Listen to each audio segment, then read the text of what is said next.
Yo.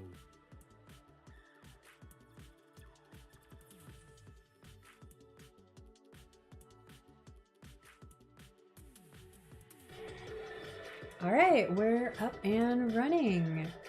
Welcome, welcome. My name is Natasha. We're here to do some co-working today. We're gonna get a whole bunch of stuff done. I haven't had a super productive morning so far, but I got some notes done on fashion marketing, and I haven't done my TikToks yet. I need to do that, but I did get some design ideas written down. I think I'm gonna do some planning club later today too, because I have some bullet journaling I want to finish as well. If you're new here, we also do lots of creative streams as well as co-working streams on the regular. So give a like, give a follow, and let's get started. Let's set the timer going. We'll start it for 45 minutes and a 15-minute break coming up.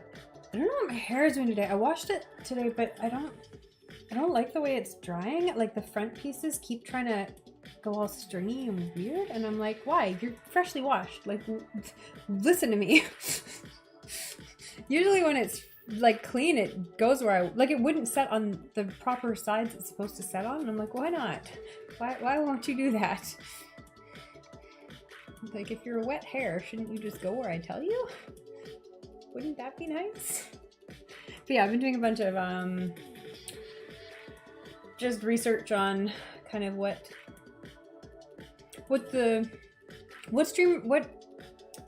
accounts that are slightly more popular than mine, so like in that kind of 20 to 50,000 range of followers, what they're doing, and kind of trying to like mark down what it is they're doing. And so things like kind of including lots of motion in the footage, like stepping back from the camera, lots of quick cuts, which I did do before. I was doing quick cuts, and then things like really close-up shots. So like I did that a little bit where like you show, you know, like tucking in the sweater or putting on a watch or things like that. So I'm going to focus on adding some of those. I'm going to start doing some filming for that this week or next week, because I'm gonna run out of Met Gala clips eventually here, but not yet. I still got a bunch of those to go. And yeah, that's what we're doing now. Also doing some notes on like how to write, you know, a cute little old money aesthetic TikTok, or, you know, a preppy aesthetic TikTok, kind of those things, kind of tips and advice sort of things. Let's double check. I think everything's working today, but let's confirm.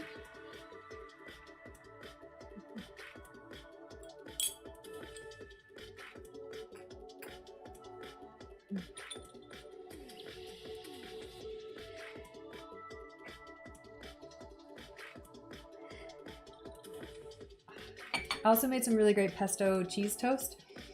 Oh, I had basil and I forgot to use it. I was using it earlier, but I forgot to put some on this toast. This toast is almost done because I had 2 pieces of toast, but I only basiled up the first one because I wasn't sure if I was going to eat the second one right away, but it's really good, so I ate it all right away. Well, not quite. There's a little bit left. I'm gonna eat that now. Okay. Oh no.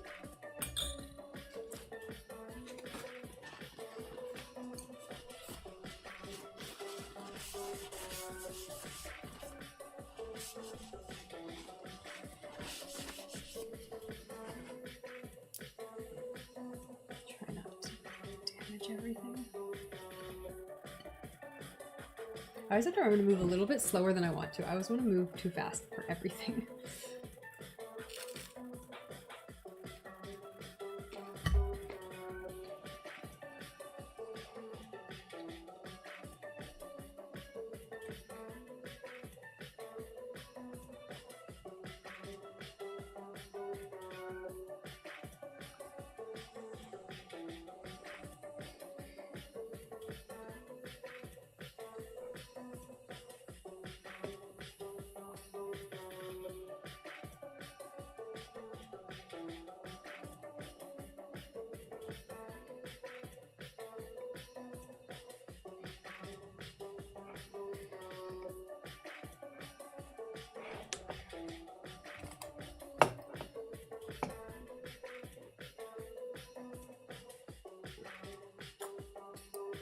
See, why is my hair all stringy here?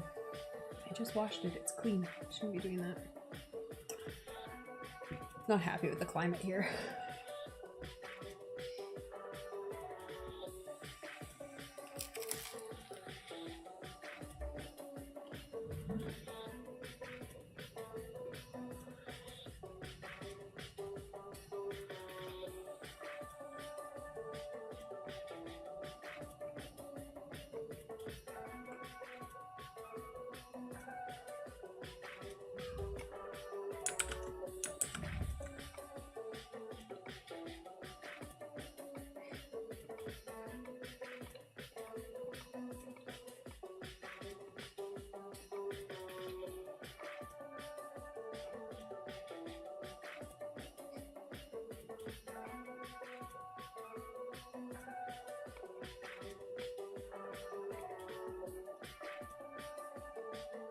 Okay, I'm gonna put the mic on mute because the next thing I'm doing is just taking notes from TikTok, so.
Okay, all right.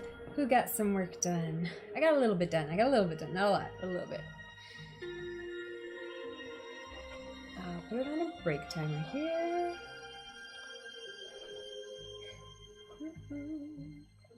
There we go. Yeah, so what's everyone up to today? How is your day going so far? Well, it's a bit of a sunset out the window. It was really windy today. I couldn't sit outside at all today because it was too windy, even though the sun was out. But I got the plants outside in the sun for a little bit, so that was good for them probably. But yeah, I had to keep an eye on them so they didn't like fall over. But in the end, they got some sunlight. And now they're back safe inside because again, it got windy. Well, it was breezy all day. Okay, I don't know, I feel like I'm all over the place. I need to talk to my stupid doctor tomorrow because I hadn't heard anything from her since last Friday. And I messaged her last week and she just never got back to me. So I'm gonna have to message her again and then like keep messaging until I hear back from her. Because this is like, no, a week and a half is too long. Like, tell me what's going on. Just figure out a solution. I don't care if it's not the solution I originally asked for. Find something, right? So I feel like she doesn't have a good answer for me, and it's like, that's fine, just any answer is okay. I need you to figure out what's going on here so I can get some sort of medication for ADD, even if it's not the one I want. But yeah, okay, so yesterday, what did we do? Oh, I wanted to look up some addresses, okay. I wanted to finally finish my Instagram posts that I still haven't done yet. Where is that? Okay, here we go. Okay, I don't need this one.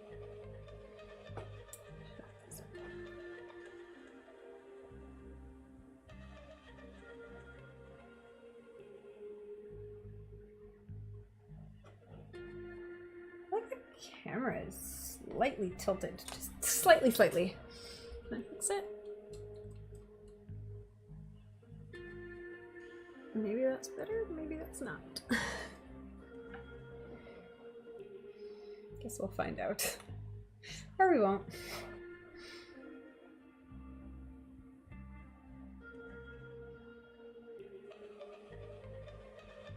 I feel like it's not worse. I'll leave it like that for now. Okay, what else did I want to do right now? I don't need my copy pasta for my emojis anymore. I found cute ladybug emojis for the title today. Okay, did all this stuff actually finally post? I've been like working on trying to make repurpose work, and I think I figured out the trick for it to get it to actually post is that I kept switching off which accounts Instagram was connected to when really I needed them all to be connected, and whichever one I had logged into on that connection would stay, even though the other ones were technically checkmarked.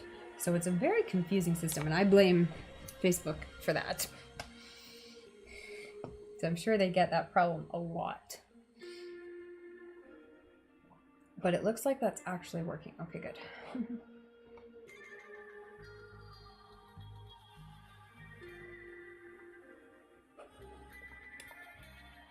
Okay, today is May 14th.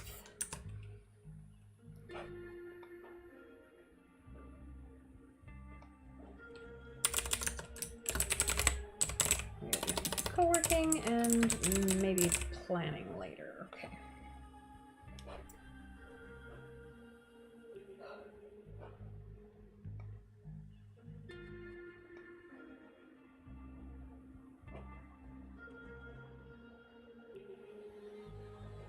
My phone's trying to upload and it's not.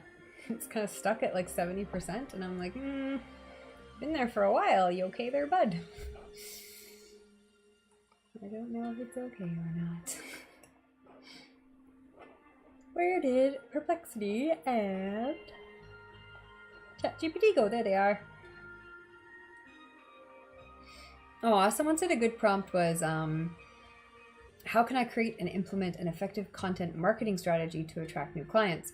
So I typed that in, but well, I copy pasted, but none of this stuff is new or interesting information. It's things like define your target audience. Like, okay. produce high quality content. Thank you. That's not actually advice. That's just like the generic baseline. Sunset is getting really pretty out there though. You can see it. Pastels. Plastic bag, plastic bag, plastic bag. I haven't watched that TV show in forever. Oh, I want to watch Clone High again. Does anyone remember Clone High? I love Clone High. Plastic bag. I think it's all on YouTube right now anyways, so.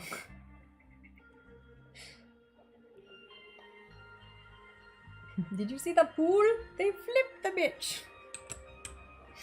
I will quote that forever. God damn it.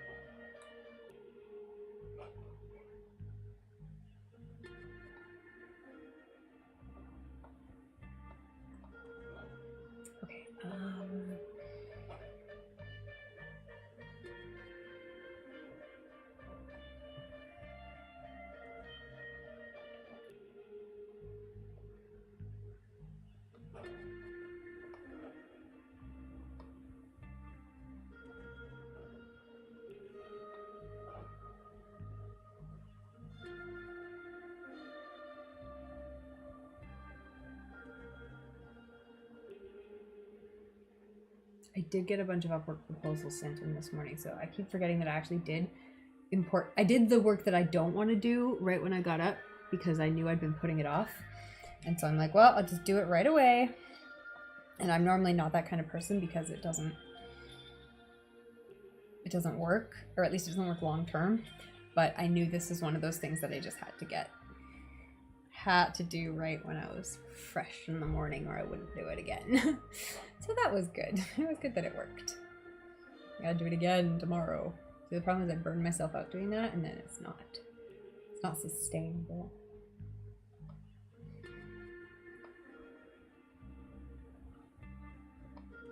Instagram post. There they are. Okay, let's actually try to publish these, I guess.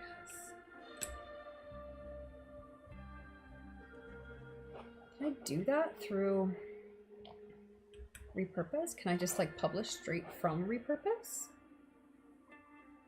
Possible. Can I create a workflow that is just publish content, like schedule content?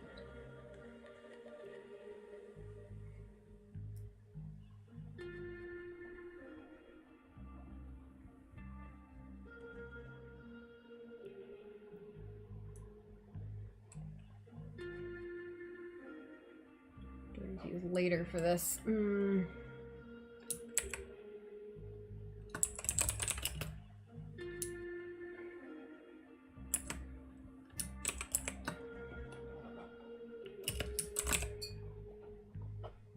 Let's try. So I need a source type though. But I could use Dropbox. Okay, so I can use Dropbox. Let's double check if I have the right Dropbox folder already set up, ready to go.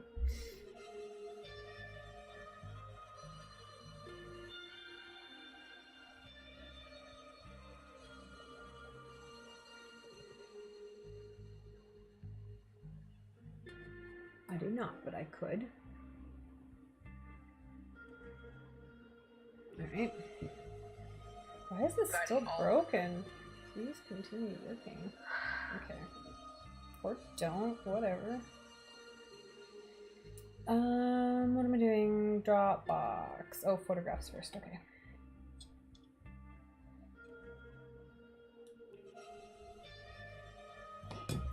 Where did I save these? Because I absolutely did save these. I think they're in one of those little, like when you take an image and you split it into 9 images.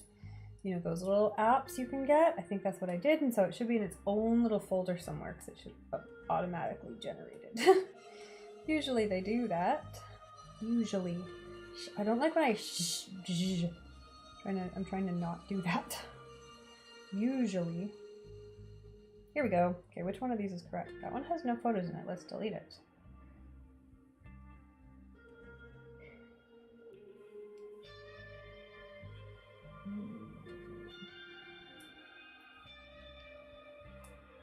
Okay, it's this one. Alright.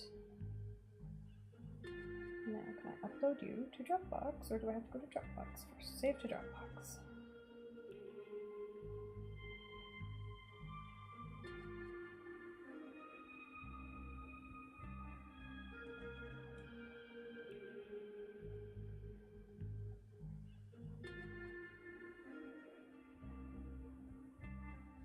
There we go.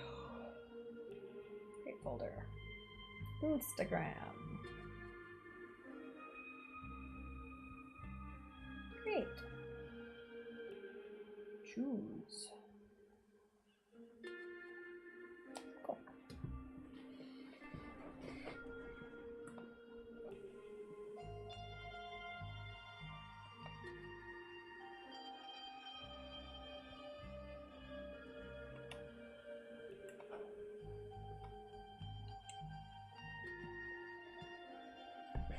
Oh, but if I choose Dropbox, I probably have to like make it a source first to get that specific folder location. But let's try it. Yeah, I do. Okay, that's fine. Connections. Let's make it connections first.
I feel like I did not select a specific folder there, and therefore it is probably not correct.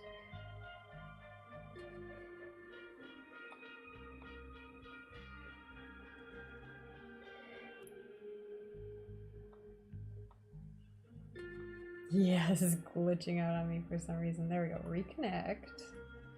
I don't think you actually did connect.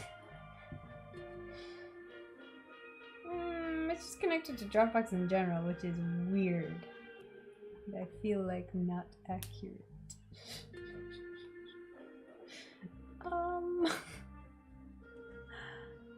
What?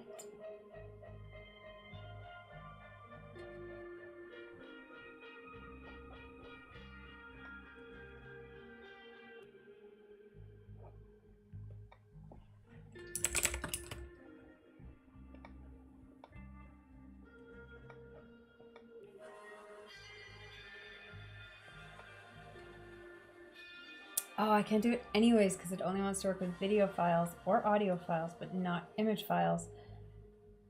So it won't do it anyway.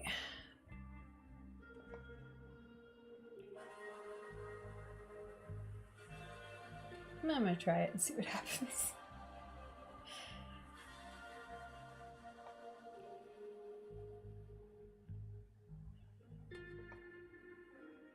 Probably just won't show up. It probably just won't show any files.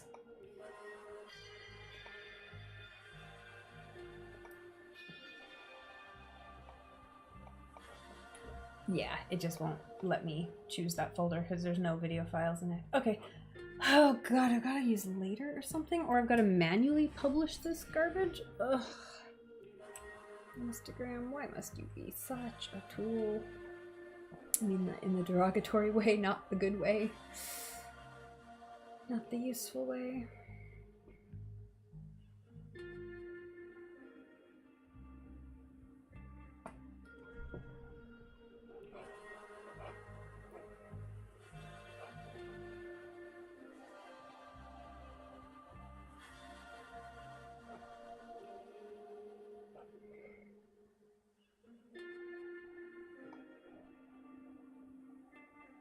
I'm tired again. It's only 8:30.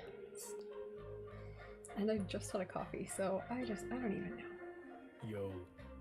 So, break's over. All right, we're gonna do some more in-depth work again.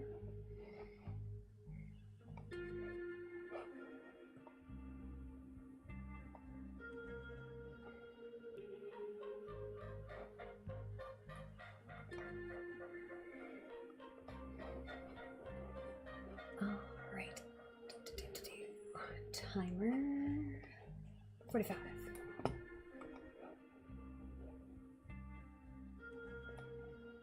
Okay, off we go. Good luck, everyone. Good focus.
Yo.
I turned my volume down.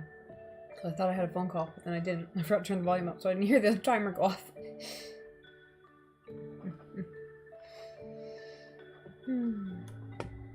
Alright. Put this on break.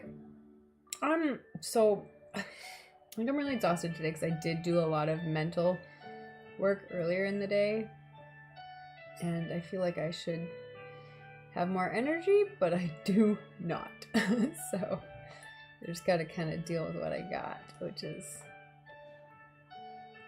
tiredness. But we are getting lots of stuff done, which is good. I'm getting some more stuff done with ChatGPT and Perplexity, which is good. Getting some price lists written up and all sorts of interesting stuff. Yeah. It's been good. What's everyone else been up to?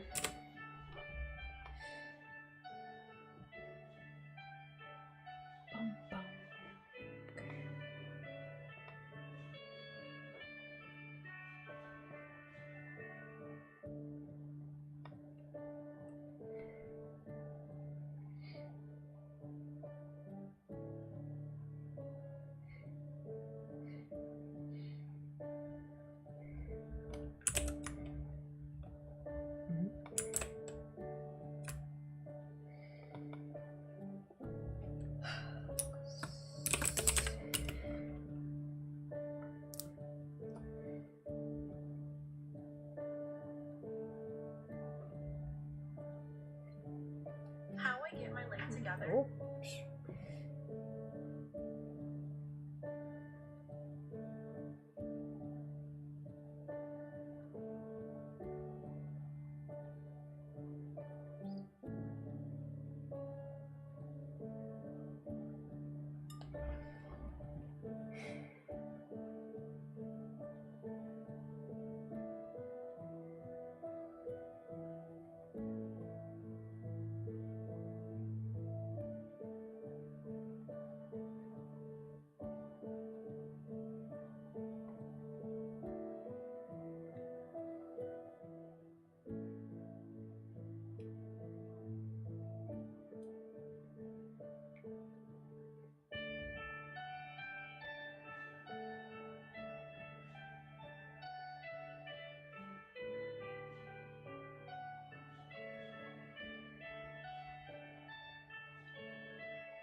It's not working.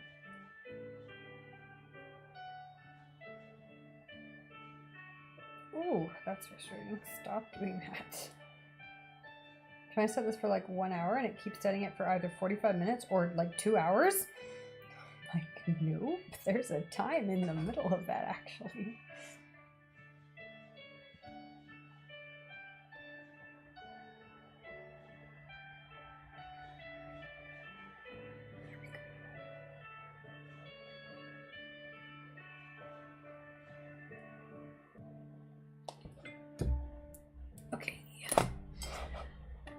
Okay, what have we got? What have we got? Lots of stuff, lots of stuff. Good, good, good. Bing, bing, bing, bing. Oh, I don't know if I have energy to do planning today, though. I don't think I do. I really don't. Oh, because I also have to be up early in the morning tomorrow. Because I think I'm getting a mattress delivered tomorrow. Well, I better be, actually. So. What else do I need to do right now? I feel like I have at least one more thing I should do today. Oh, it's record TikToks for the Met Gala. God damn it, how have I not done that yet?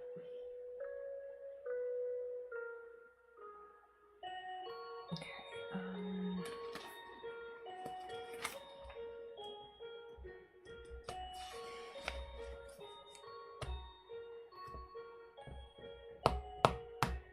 Oh.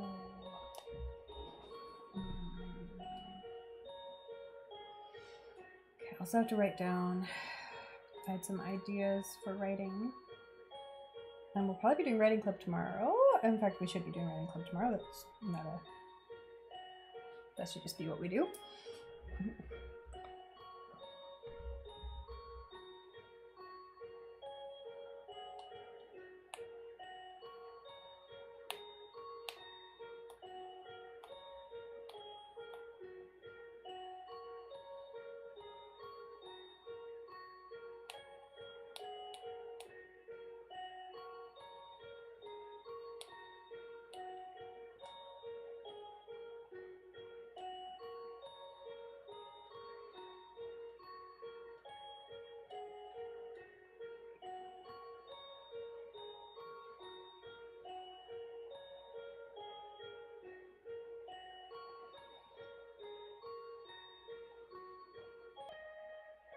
Did really used to like The Simpsons. I haven't watched the recent stuff, but the classic stuff is so good. Oh no, why is my Wi-Fi being weird? Damn it, the stream was doing really well. Okay, well, it looks like it's back, so good.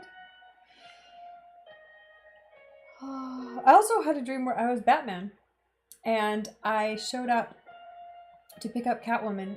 And she was like, you have spent way too long detailing and polishing your Batmobile. It is like overly polished. And I'm like, I was a little bit nervous about this. She's like, it's okay. So that was a dream I had.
Okay, black dress was the last one I did. Next one is going to be wild silhouette. I should post that. Next Met Gala trend, wild silhouettes. Look at the pink satin here. The fishtail skirt is great. The sleeves are so much fun. This one, we've seen this kind of clamshell thing before, but she's rocking it. Looks. Next Met Gala trend, wild silhouettes. Look at the pink satin here. The fishtail skirt is great. The sleeves are so much fun. This one, we've seen this kind of clamshell thing before, but she's rocking it. Looks fluffy. I love the pearls. Giant fan. Yes. Is there any music Rihanna, happening here? Next Met Gala trend, wild silhouettes. Look at the pink satin here. The fishtail skirt is great. The sleeves are so much fun. This one.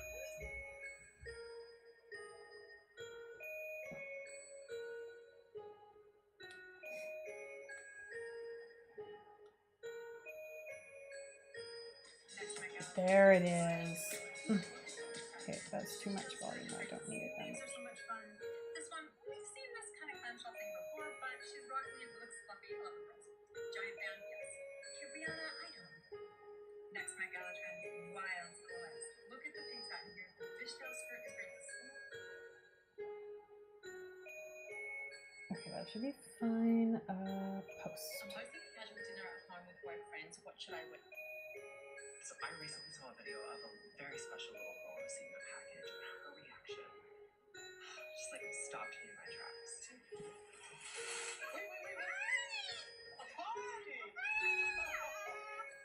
So I watched this video, and like a lot of other people, I was so moved by it. So I reached out to her mom, and I was like, "Hey, I'd like to be a part of her journey. Can I please make her something?" Her mom instantly said yes. She said she wanted a jasmine dress. It's the princess she sees herself in the most.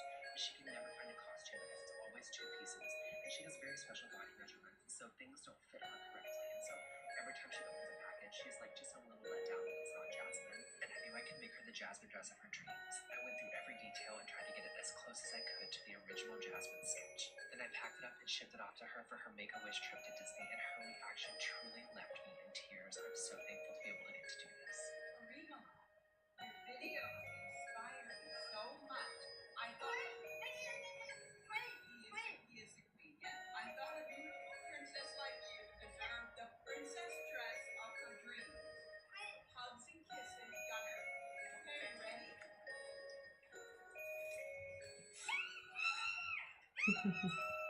That's cute.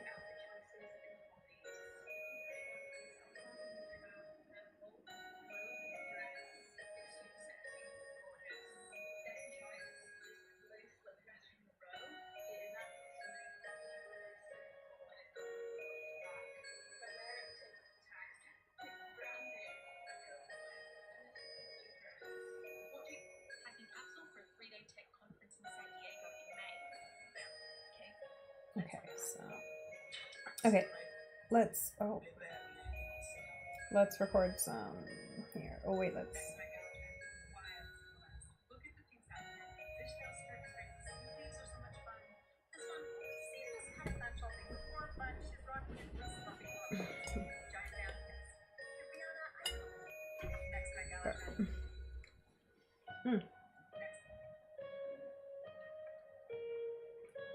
Post to Instagram.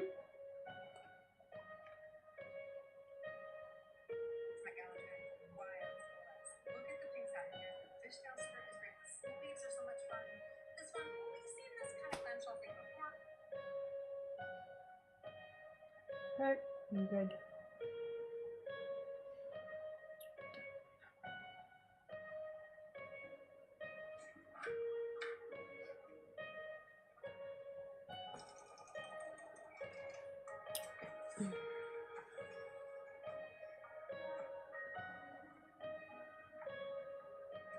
Pretty.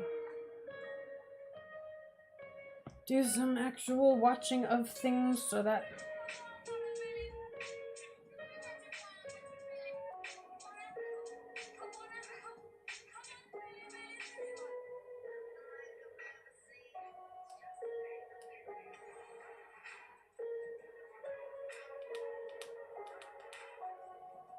that's right. I recorded that one at my mom's house.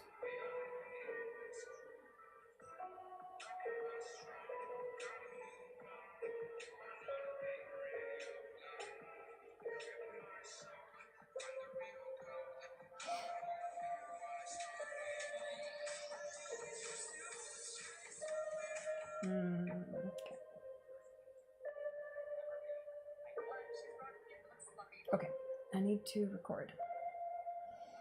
Okay, we did the bride, pearls, and color. Let's do another one. What comes after color? Let's find out.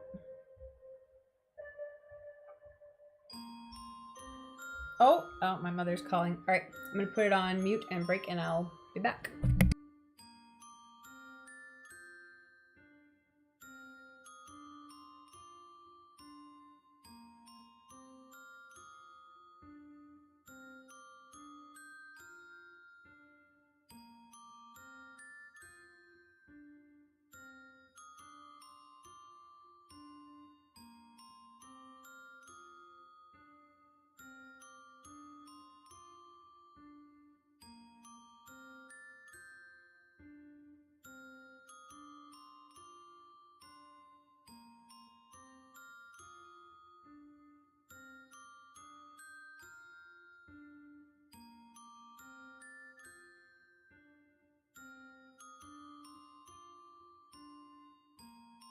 Yo.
Oh boy, we're recording for Met Gala and we're on to the worst. So get ready to hear my thoughts of the worst of the worst. If you want to see the video, keep your eyes peeled on TikTok and it will eventually be posted. Hey Virtuous Wife, how are you today? Welcome, welcome. Alright, here it is. Oh god, I forgot how bad Alexa Chung looked. Oh my god, oh, I blocked that out of my brain already. Oh, why did this happen? Oh, I should have recorded that. That would have been perfect.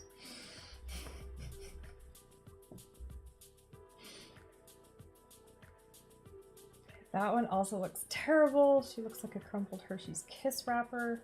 Like mint ruffles? This one is a good idea, but she just looks like a Muppet and I wish she didn't.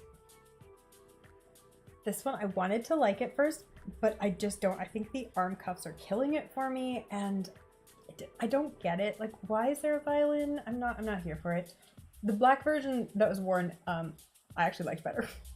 This one is fine. Like, I know she likes her menswear, but what is with this awful mullet? She looks like she got in a fight.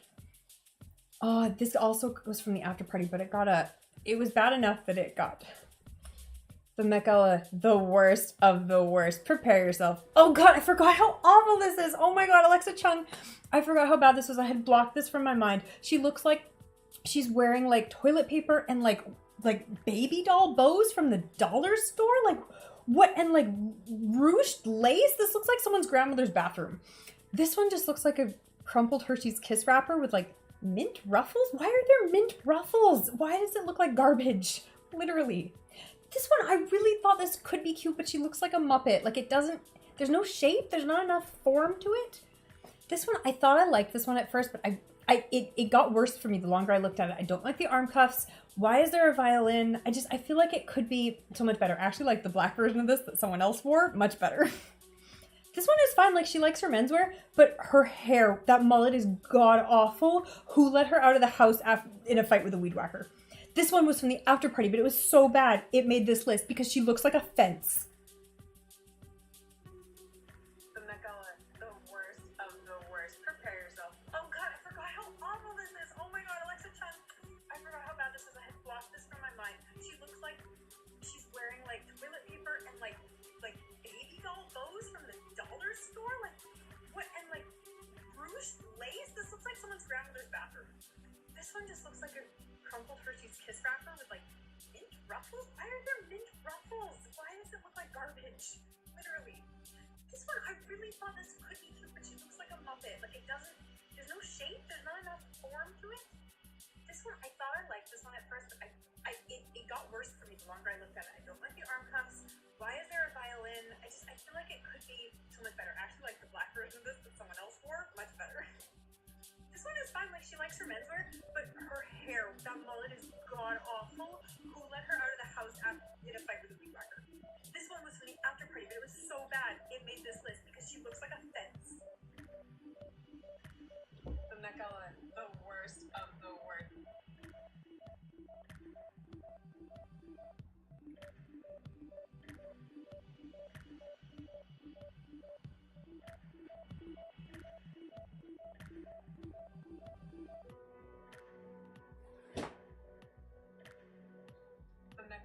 The worst of the worst. Prepare yourself. Oh god, I forgot how awful this is. Oh my god, Alexa Chung.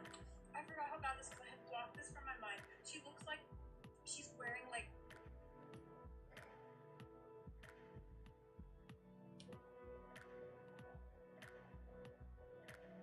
Did you tear down a fence?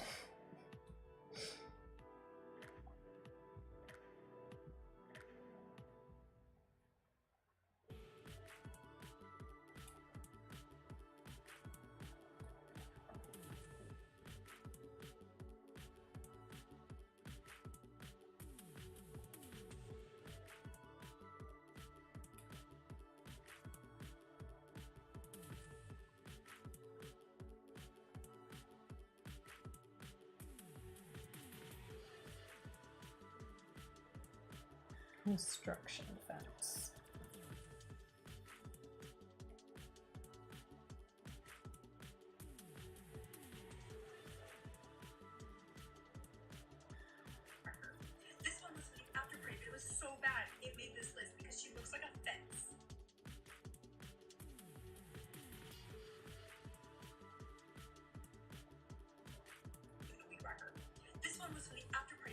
so bad it made this list because she looks like a fence.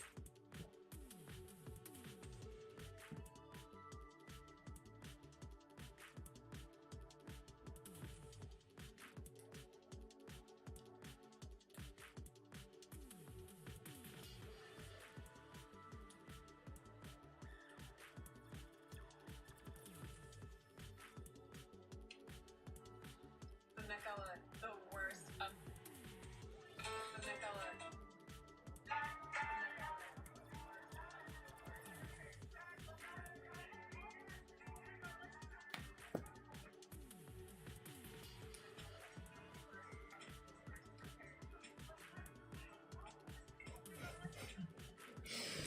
Hey, Grem, J1M Grem, how's it going? What am I working on right now? I'm working on advertising right now. I'm working on recording TikToks for my marketing.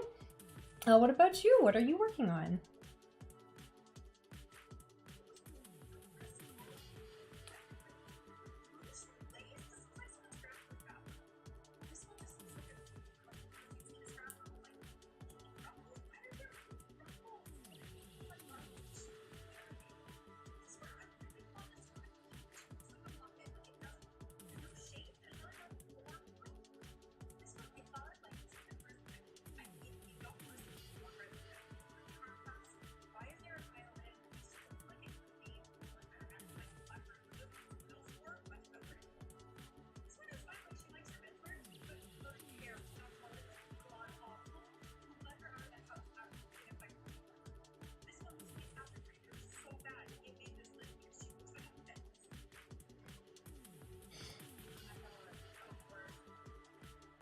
Good. Okay. Okay, we're getting through this. We're getting through this. I recorded so many of these and now I've like, well, I saved so many photographs and I bothered to put them all in separate little collections, like theme them.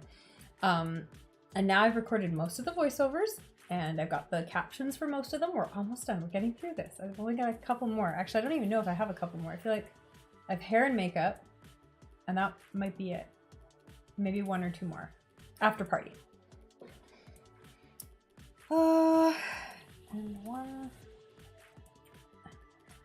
for the worst of the Met Gala.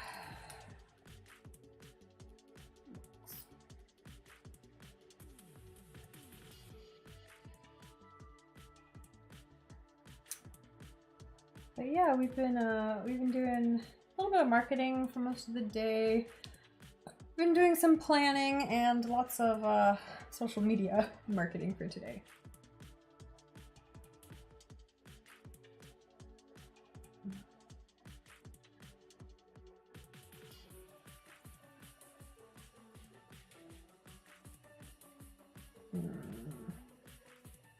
Now make it snarky.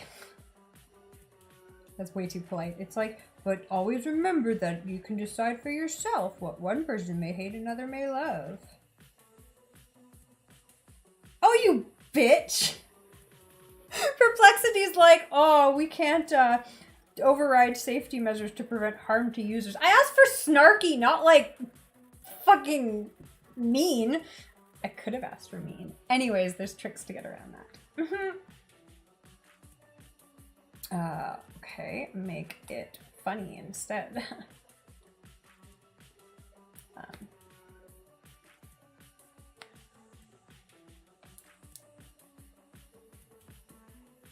What? Oh, now you've lost what you're even doing. Okay. Please write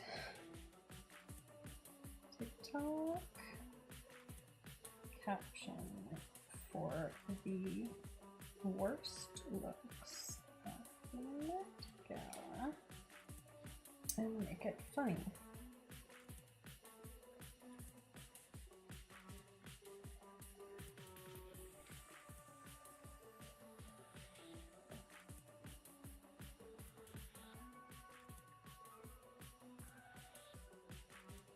That's better. Let's be real. Some looks are just yikes. That's better. I can work with that.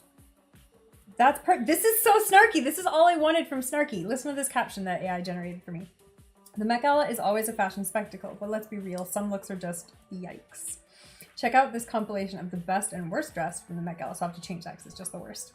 And get ready to cringe. From questionable color choices to downright bizarre designs, these looks are a hot mess express. But hey, at least we can laugh about it, right? That's all I wanted. See, sometimes you just have to like trick it into being snarky.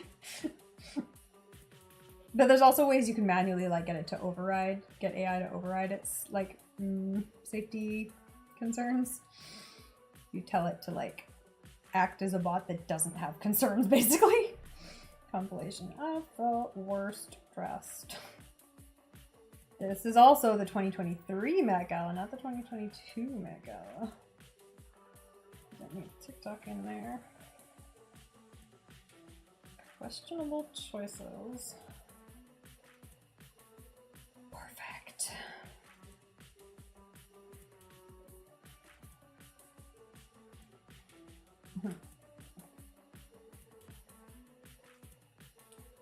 Fashion critic, fashion police, everyone's a critic.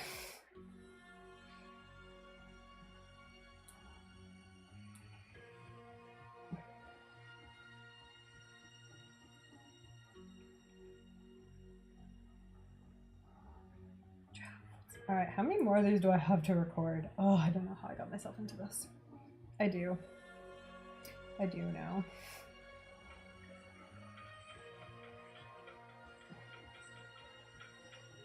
I got 2 more. Hair and makeup and after party. Oh, I didn't check how long it was. It's longer than 60 seconds because it's a big one.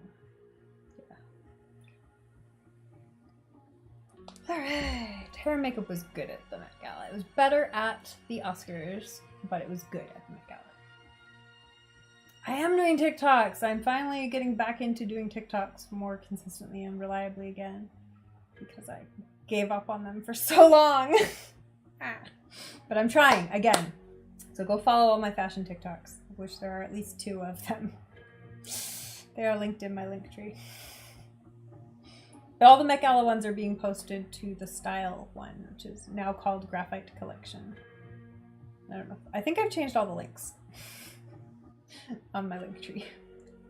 There's also my design TikTok, which is where I post more like of my sketches and stuff. But I'm posting to the Style one right now. You're gonna go watch? Yeah! What have you been up to today? How's your day been going? Oh, I forgot to reset this timer.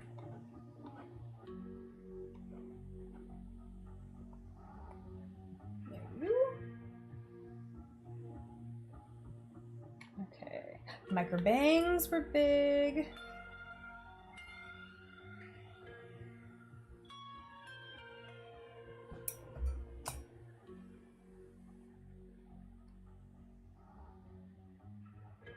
We had this really cool kind of Joan of Arc kind of style. We had a buzz cut with a headpiece here. Again, kind of like a more interesting vintage retro bangs. Vintage, again, this was a unique look, but I really liked it, so it got included. This one too, just kind of an asymmetrical bob, cute. Love the big bouffant, kind of that vintage feel. Is that supposed to be in here? Why is that here? Oh, we're on nails. Okay, shit, I forgot. Okay, nails. We had nail trends were very simple, very classic. We had black, white, red, and nude was the overwhelming major popular choice for nails. Really simple, short, square, or round nude nail. I've heard this called supermodel nails. This was by far the most popular. We had some cool nail designs. So a lot of ones with pearls showed up. I thought this was neat with the underside. Very cool. French tips were the other standout trend. So black, white, and red, again, just French tips, classic. This was a little bit more interesting, again, kind of a twist on that. And the last one is so cut off. That's a shame. Okay, so headbands. This was the most prominent trend, headbands and bows. We had some of these cute kind of 90s styles and just lots of variation. Here's one with flowers and bows. And then we headed into the kind of larger bows, more simple classic velvet bows. Micro bangs were big for hair. We had a lot of people with different variations on really shortcut bangs, kind of more choppy here, kind of more traditional, like cute shortcut here. Again, you can't really see them, but yes, micro bangs here. I thought thought this hairpiece was just really interesting, really nice. So kind of a different variation, like the kind of Joan of Arc with the pink, I thought very unique. So buzz cut, all the focus on the headpiece, very cool. More of an avant-garde kind of finger curl kind of thing. This one was unique, but I loved it, so I got included it. And again, kind of an asymmetrical bob. I think it looks great. Big bouffant. Okay, we've already covered all these. I need to start again. Fingernails, red, black, and white were the biggest trends of the night. Just simple, short, square or rounded, and then nude was the biggest thing. I've heard this called supermodel nails. Very simple, very plain, very clean manicure. Absolutely everyone was wearing this. And it looked phenomenal, very simple all over. Okay, now I'm just waiting for it to loop again so I can start.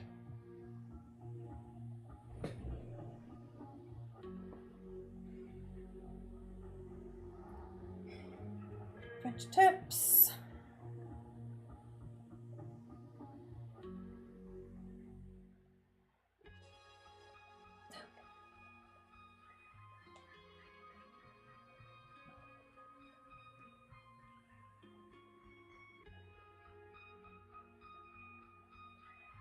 Trends, hair and makeup from the Met Gala. Headbands were the biggest trend. Everyone was wearing these. I love this one with the big kind of volume.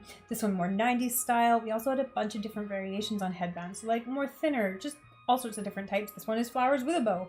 Bow was the next big trend. Big hair bows, small hairbands, delicate hairbands, velvet hair bows, just all different types. Micro bangs were everywhere. This one's more of a classic style. We also had kind of these more choppy bangs, kind of more of a shortcut, classic, very cute pixie cut. This one you can see underneath your sunglasses, micro bangs again. I thought this was a nice, unique little hairpiece. This one was different too, this kind of pink Joan of Arc kind of haircut. Very fun. So buzz cut, where all the attention is on the hairpiece, very fun. This one, very avant-garde, kind of finger waves, but interesting. This one was unique, but I just loved it. It looks so good, so I included it. Again, same asymmetrical bob, just looks really good. Oh, this big bouffant. Vintage vibes, killing it. Nails, black, red, white, and nude nails were the theme of the night. Everyone had these kind of short, rounded, or square nails. Very simple, very clean. Nude was the biggest color. I've heard this called supermodel nails, and it's just this very much, this polished, perfect manicure that all of the attention is on this very simple nude nail. And it was by far the standout look of the night. Everyone was wearing these. Pearls were another trend that was present. Some people did these beautiful little delicate manicures. This one was really cool because it's underneath the nail, kind of a 3D kind of vibe. French tips were the other standout, black, red, white. Again, just classic French tips. And then some people got a little more fun with it, but you can kind of see like the theme with the cat. This one was so cool.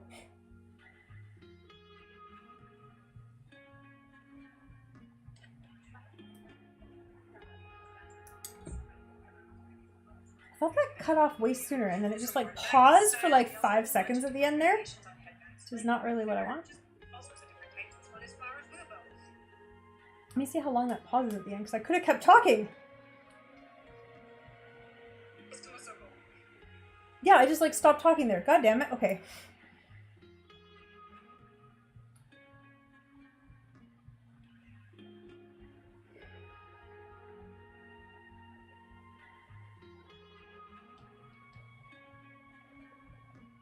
Okay, I will add in voiceover there, because when I did this before, no, I cannot do that. Let me add in sound. Let me add in voice. You're not gonna let me do it, are you? I'm gonna have to do it. Text. Oh, that's so frustrating. Okay, no, fine. Fine, I'll add in text then.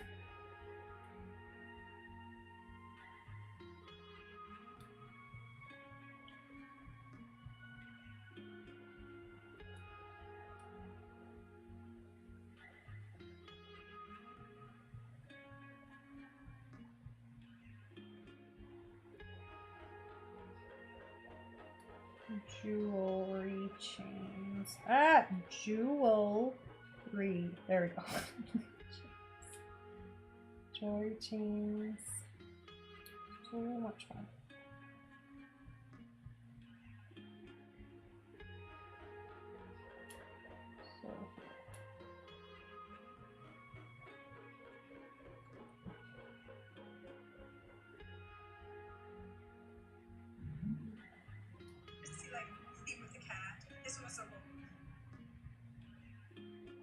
Yeah, see, it like goes on too long and it looks stupid. I'm so mad. This one was so cool. I'm not recording the whole thing though. We're just gonna cut it off there. Split. Delete. This one was so cool. Good. Save. Add music. Save.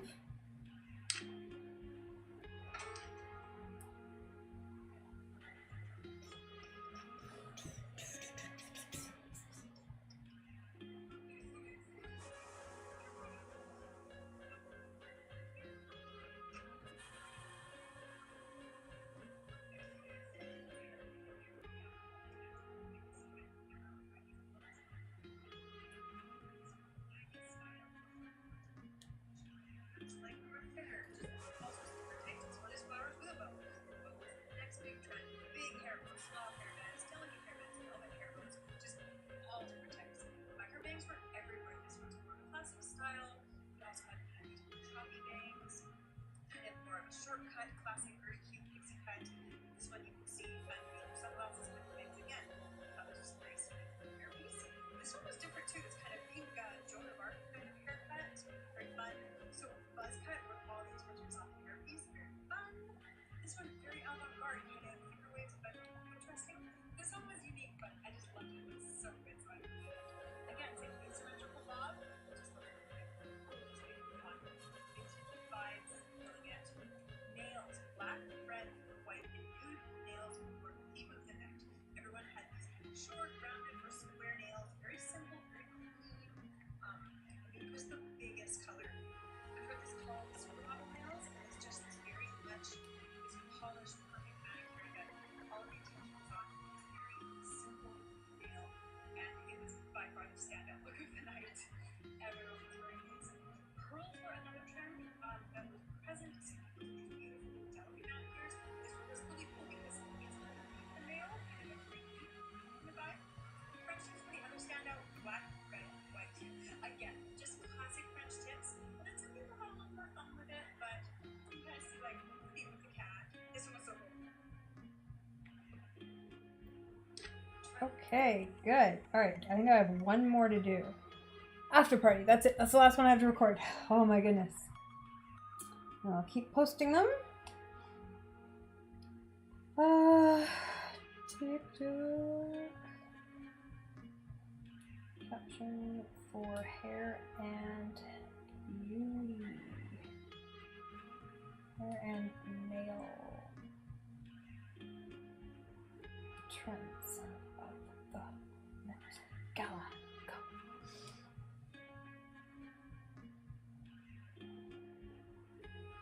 And then we're gonna finish up tonight here, I guess. What are we? 10:45.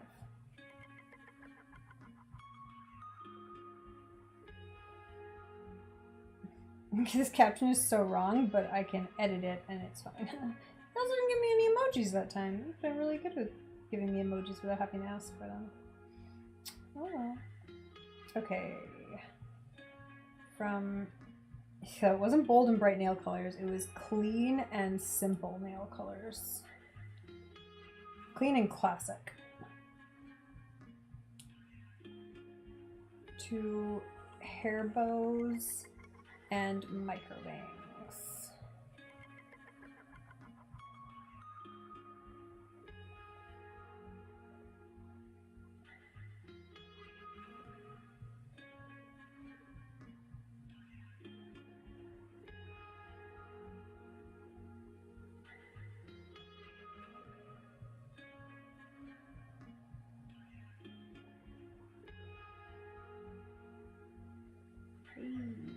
There we go.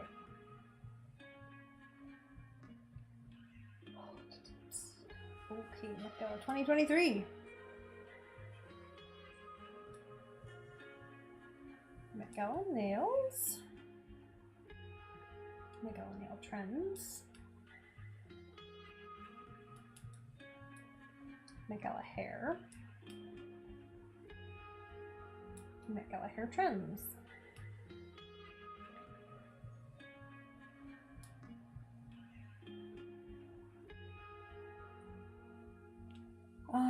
Anything else?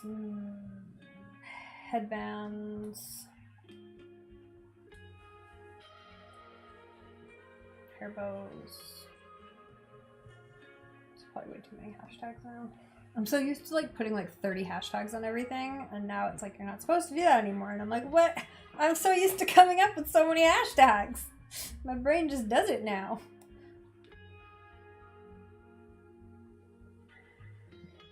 My gala makeup. I didn't really talk about the makeup in this. That's funny. The makeup wasn't that interesting. The makeup at the Oscars was way more interesting.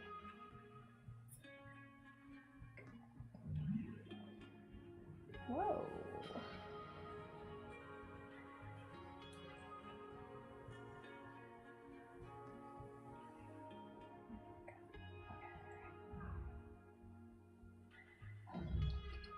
Alright, let's save that to drafts. And then I have one more, and it's the after party. Let's record it right now while I'm in the zone to do so.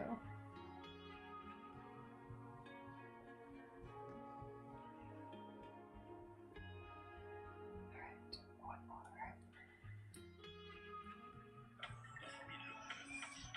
I really dislike that it auto starts playing music whenever you click that filter, because it's really frustrating.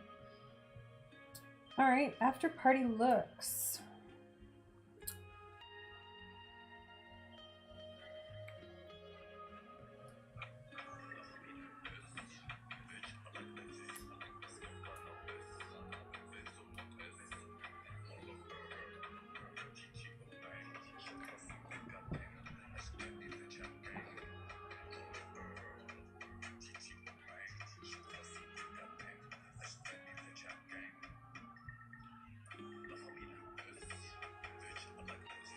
Why is there music playing, first of all? Why did you add music? I don't even want music on here. Stop. I'll add it later.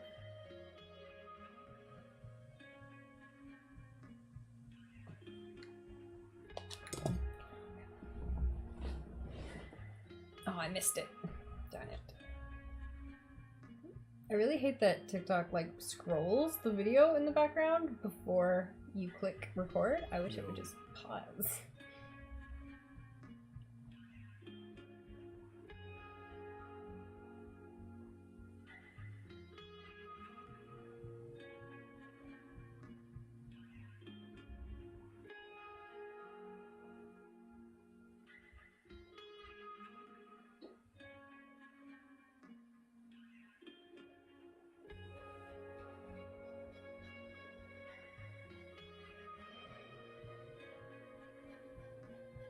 Hey, back. Met Gala trends at the after party. This one looked great. I like that she went for a pink look of what she was wearing earlier. Same thing here. She flipped it. She was pink. Now she has a cute little white choupette purse, which is just lovely. And her still the rose. This gold is so much fun.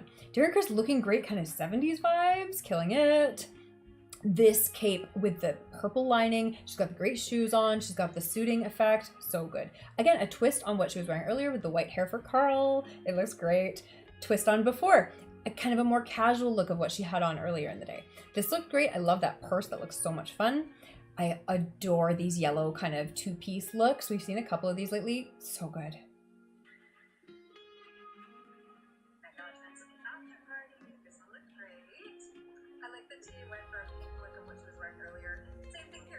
She was pink, now she has a cute little white choupette purse, which is just lovely. And still gross. This gold is so much fun.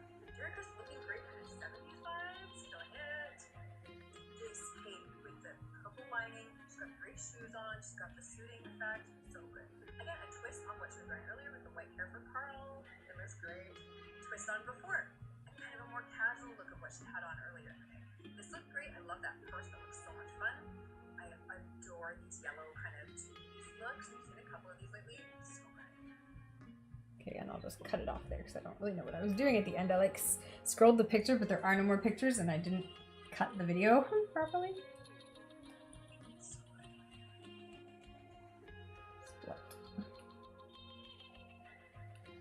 We've seen a couple of these lately. So good. All right, we're done. Save. Music. Met Gala trend. Now you may add music.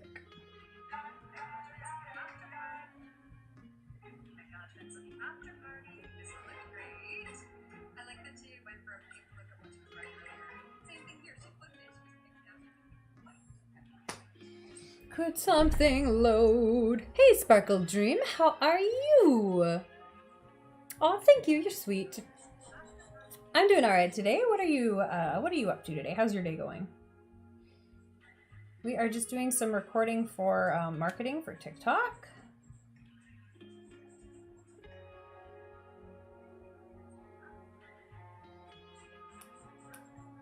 I've almost finished recording all of my Met Gala reviews. This is the last one.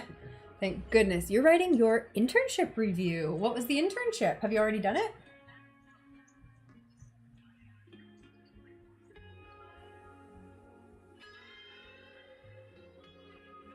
Oh. And one for the Met Gala after party.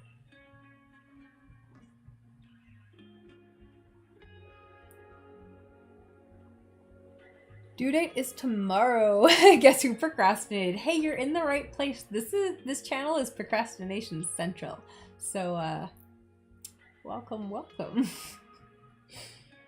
You're in Dublin in student accommodation. Very cool. Where are you from? You don't have to answer that if you don't want to. But yeah, that sounds super cool. Very neat. So that was an internship. So are you all finished with your school now, or are you back in classes again next year? You're from Germany. Ah, very nice. Fun. What kind of internship was it? What kind of field are you in? What do you do? What do you study? What do you want to do? Did you like the job? Would you want to do that job in the future?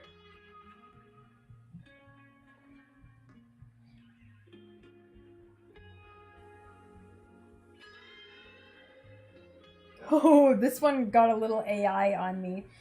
It's like, blah, blah, the Met Gala after party is where the fun begins. So grab your phone and capture all the fun with these TikTok captions. What does that mean? Delete that part. These captions are sure to add some spice to your videos. This is the caption. It like forgot it was the caption and started writing about captions. But it's still a caption, like it has hashtags at the end of it. That's a weird little AI glitchy deal there.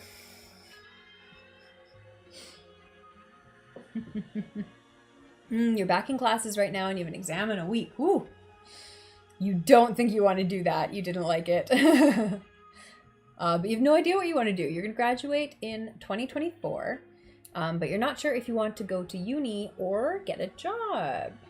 So you got to kind of decide, but not too soon. You got time to kind of think about it and kind of explore some different options.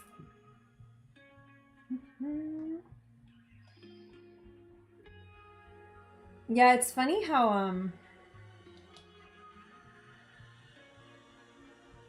well, you're European though. I mean, for me, like whenever I'm talking to like a Canadian or American, I'm very careful to make sure that if someone is choosing university, that they know why they're spending all that time and money. But in Europe, you're spending so much less money that it's like not such a huge consequence if you don't end up using your degree. Whereas in America, you got to make sure you know what you're doing. Otherwise, you really can waste a lot of money and a lot of time. Because also, it usually takes more than 4 years now to get a bachelor's degree. But in Europe, it's a bit better. So it still makes more sense to go to university, even if you don't know what you're doing. If you know what you're doing, then of course it makes sense.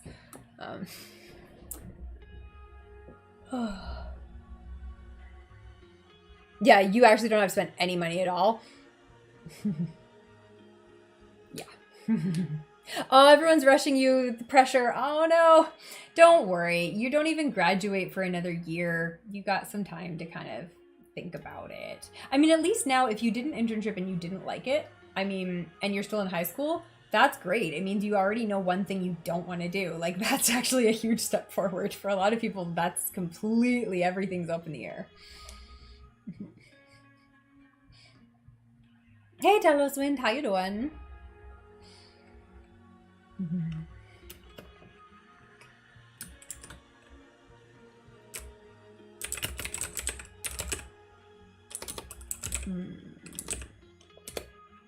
Give a shout out today. I don't know why it keeps doing that. Yeah. Yeah, just keep finding things you like and keep trying them.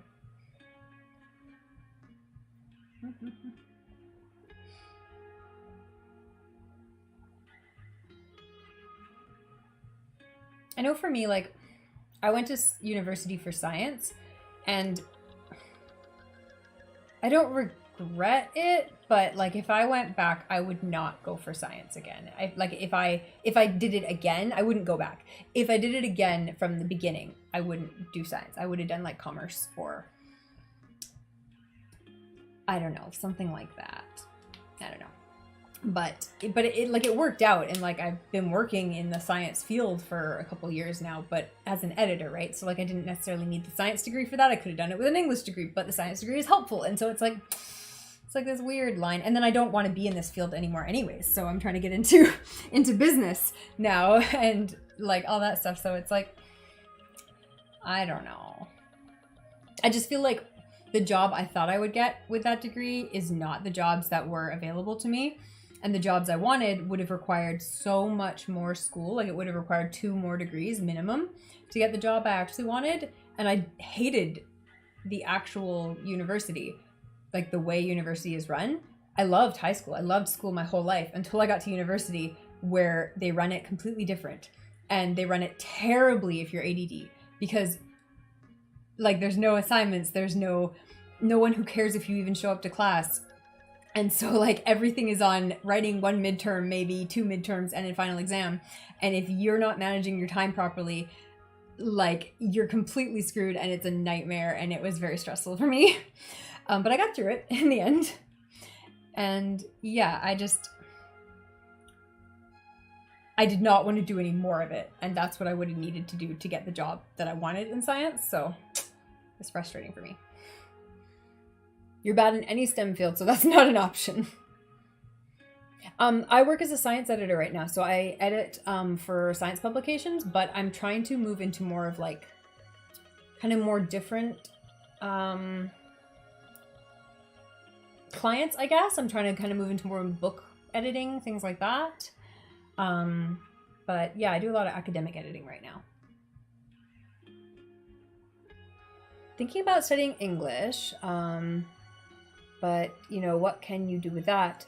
I think English is one of those things that is a really good like side skill. It's not like a career in itself, but if you have English, then you can work for so many international jobs that it's absolutely beneficial.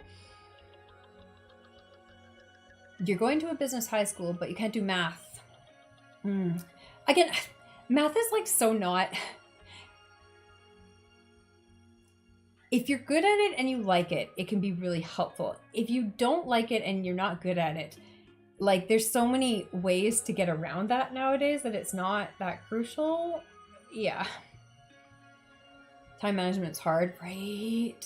Time management when they don't teach you how to do it is hard because in high school, everything is so tightly regimented. Like your teachers expect you to be in class, and if you're not there, they notice and you get in trouble and your grade suffers if you're not there for one day. They expect homework due every day. So like if you don't do your homework every day, they notice and they care and they're going to talk to you about it. If you like, there's a quiz maybe every couple weeks. And if you start doing bad on quizzes, they notice and they care and you notice. Whereas in university, like you can think you're doing great until you get halfway through the semester, you write the midterm and you realize, oh shit, I actually do not understand what this professor is talking about. Or you did understand everything he talked about in the lectures, but the midterm, and now you know the final exam, didn't test on anything from the lectures because there's no goddamn oversight for these professors. So like they can write a whole bunch of lectures and slides and talk for, you know, an hour every day about something and then test you on the midterm on completely different material that you were somehow supposed to know that you also had to learn. And I really, really hate the university system. It drove me absolutely nuts because it's just so not well organized.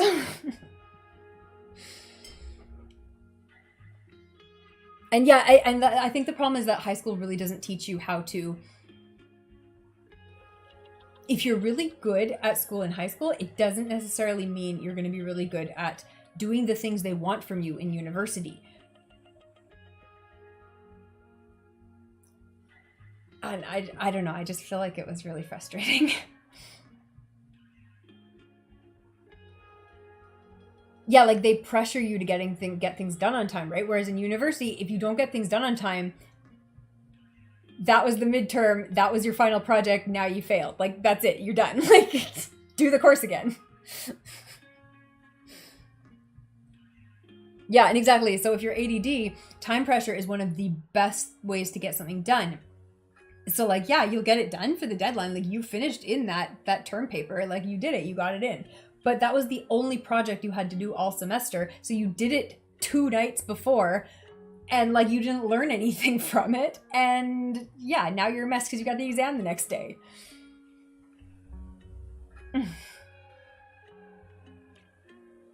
Yeah, don't learn how to get a work-life balance either. You sacrifice all your free time or work with no in-between. Yeah. Yeah, exactly. You just do it in the last 48 hours because finally the dopamine kicks in because the deadline's close enough to actually activate your brain chemistry. And all of this research on ADHD it wasn't as prominent when I was still in university. So like, I didn't know any of this. I didn't understand how my brain was working. I just thought I was like super fucked up because I'd been so good at school in high school and all of a sudden I couldn't control my brain. I couldn't fucking make it do what I wanted to do. And I knew I wasn't stupid. I just couldn't figure out how to do the work. So it was very frustrating. Now there's a lot of research that's very popularized and very prominent and people are talking about this stuff and there's like lots of solutions and ways around it and ways to like work with your brain and more research is coming out all the time. So that's great.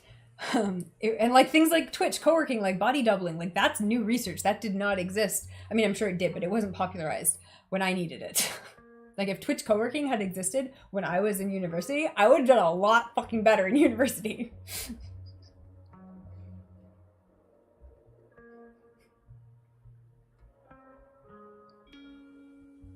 You don't have ADHD, but PTSD. And due to your trauma, time pressure is what triggers you to do something. So it affects you a lot, right? I feel like there's some overlap there too, right? Because PTSD can absolutely affect your dopamine signaling and balances in your brain. And most of ADHD is dopamine dysregulation. So yeah, all that kind of stuff is connected, right? Coworking is nice. At the moment, your issues lie around setting priorities. Too much to do, and sometimes you get locked in what to do next, right? So again, that's kind of like hyperfixation with ADHD. You get kind of stuck on one thing and you're doing it, whether that's the thing you should be doing or not. And sometimes it is, which is great. And then sometimes it isn't, which is not so great, but fuck it, you're doing this now. And I guess you're doing that all night.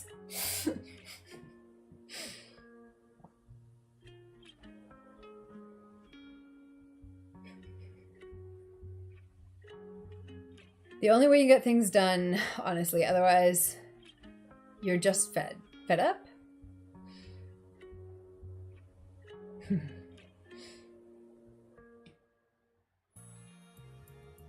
Yeah, for me, I was really pleased today actually, because one of the things I've been putting off is applying for new clients on Upwork.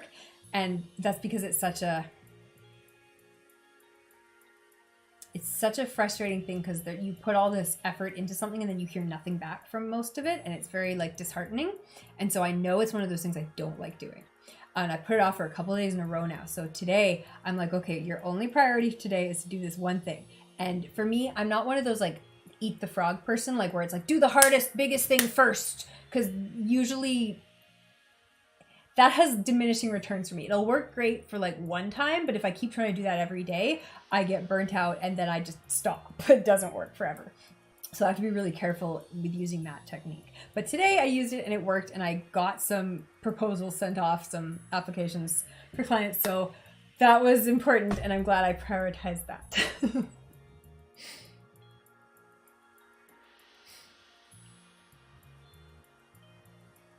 Gotta check for ADHD. Yeah, right. Like, I feel like it's one of those things where there's definitely a lot of doctors who will prescribe or who will diagnose anxiety instead of ADHD just because they don't understand what they're looking at, because a lot of people we don't have language for talking about executive dysfunction. So people will talk about executive dysfunction by being like, oh, I didn't want to do it, and I wasn't motivated, and I felt bad, and I was stressed about it, and all this stuff. And it's like, you didn't not do it because, for some people, if you have ADD and not anxiety, and a lot of people have both, but for a lot of people, they'll talk about ADHD in a way where it sounds like they're talking about anxiety. But the anxiety is coming after the executive dysfunction. The executive dysfunction was the problem before the anxiety started. But doctors just hear the anxiety and they'll like diagnose anxiety or like depression. They'll hear like, oh, I'm so sad because I can't get my work done, and I don't want to do anything and all this stuff. And it's like, no, you want to do it. You just don't. But we don't have language for talking about that. So people will say, I didn't want to do it. And that's not the same thing. And unless you have a doctor who can actually like figure out the differences, or in advance before you talk to your doctor how to describe it, yeah, you can get completely different diagnoses for the same symptoms. So do some research and kind of figure out where the problem is for you, because it can make a huge difference as to what you get diagnosed with, what you get treated with, if you even need a diagnosis, like all that sort of stuff.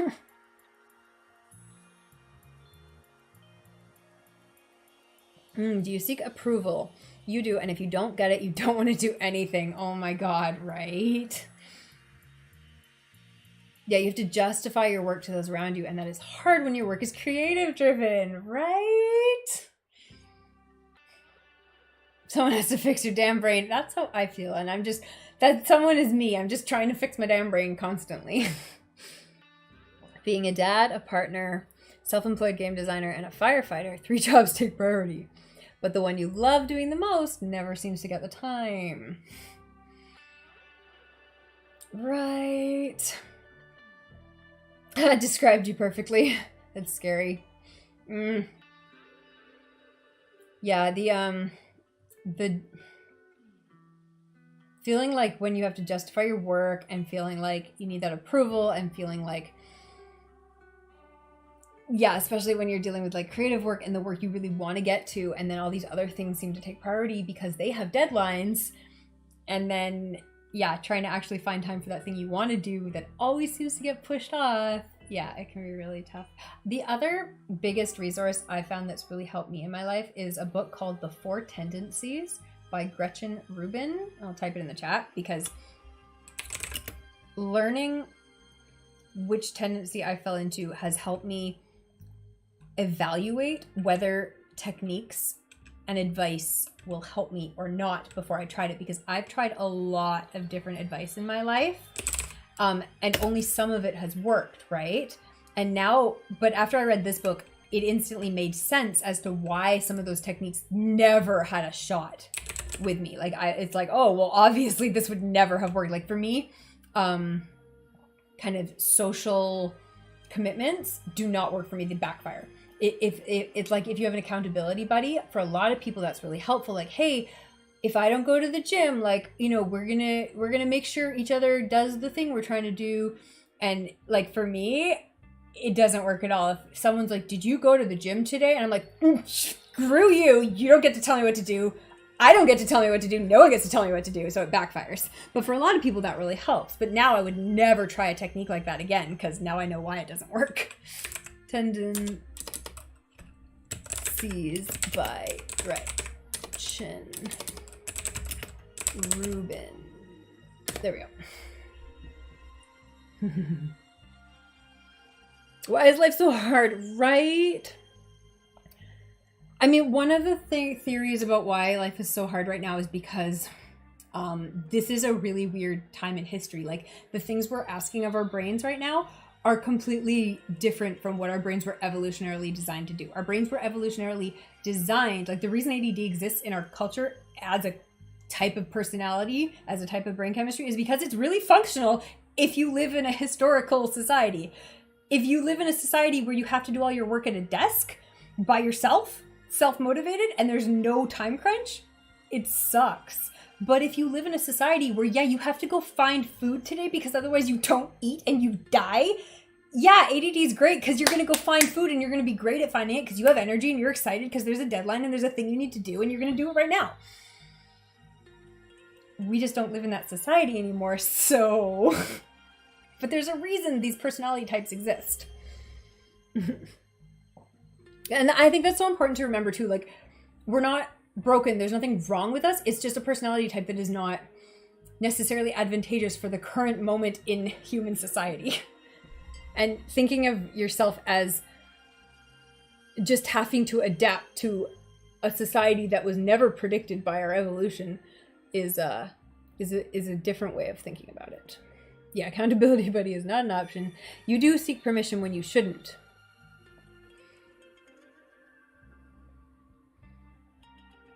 Yeah, you're only 18, but you're going crazy. Yeah. Yeah, do it now. If you put it off, it never gets done.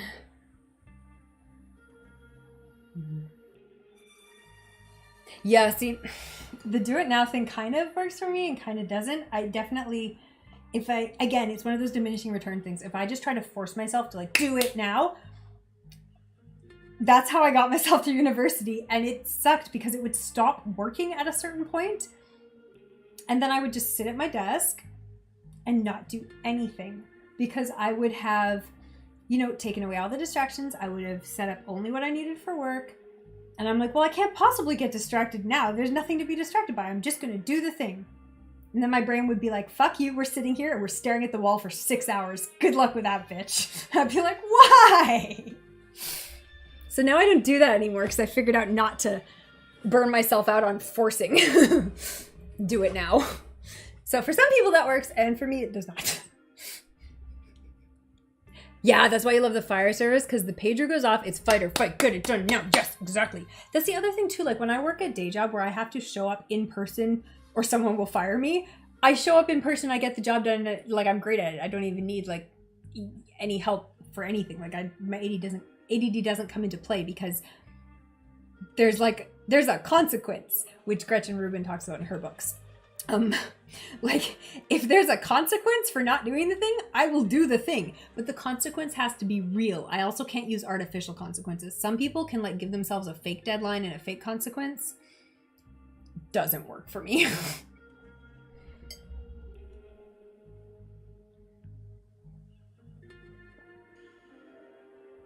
But setting up Kickstarter, yeah, see, that was one of the reasons where I know last year I had my Kickstarter that didn't work because it was also at the same time I was moving, unfortunately.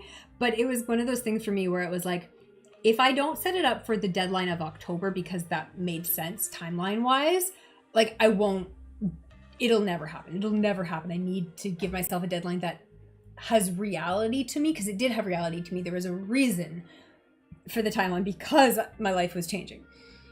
And if I'd just been like, no, I can't do it in that time, it's not going to happen, I still wouldn't have done it. Like, it still wouldn't have happened. Lizard brain was programmed to get anxiety because something wants to eat us. Exactly. Like, anxiety is a functional part of our brains. It achieves and motivates a certain behavior. And that's a good thing. It's there for a reason. It's just when our modern society produces it for all these reasons that never end, it becomes an ongoing problem. Yeah, it's not able to differentiate a due date for a paper versus an actual threat to our lives. And then you get anxiety when you procrastinate. Exactly. Yeah. Yeah, and one of my problems, and one of the things I had to learn about my ADHD is that there's a difference for me between the anxiety that gets a paper done and the anxiety about having a deadline that I'm not working on. They're two completely different anxieties because, again, one of those anxieties is actually about the paper. The other anxiety looks like it's about the paper, but it's actually about the executive dysfunction. I'm not anxious about writing the paper. I'm anxious about the fact that I'm not writing the paper. And they're actually two different things.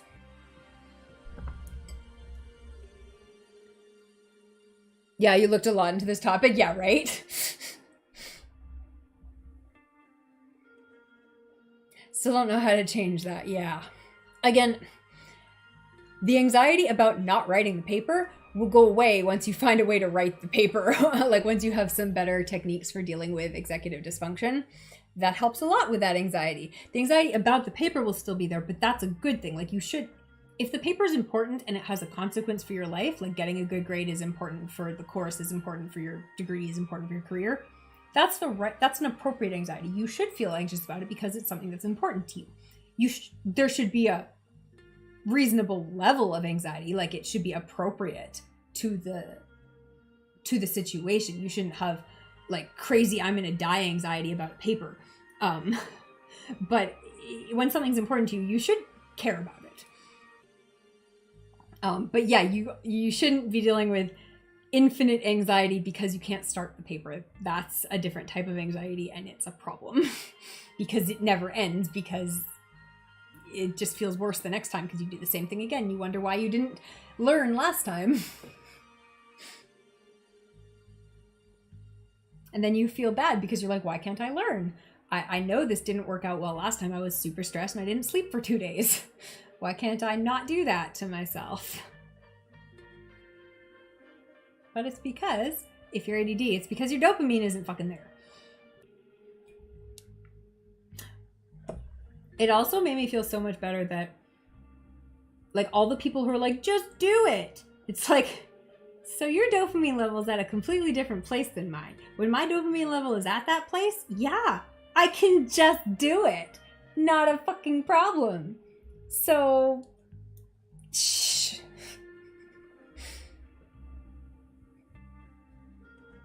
But naturally, my dopamine doesn't get there until the deadline kicks in. Then it kicks in, and it's like, oh yeah, we're flooded with dopamine now. We got tons of that shit. Do your paper, write it all night. You're awake now because your dopamine's high. Dopamine also keeps you awake, which is why I can't wake up in the mornings. Because my dopamine doesn't kick in until like 10 p.m.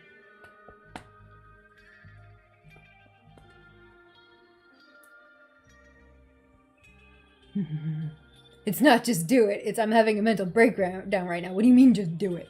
Well, and it's not, I mean, it went around a couple years ago. It was that whole kind of like, you know, if someone has depression, you can't be like, well, just be happy about it. Because the problem, like, that doesn't solve the problem. Like, if it was that easy, of course they would just do that. There's a disconnect between wanting to be happy and being able to just be happy. And it's the same thing with wanting to do it and being able to do it. Like, people who have dopamine don't realize they're using dopamine to do things, like to have willpower, to have motivation.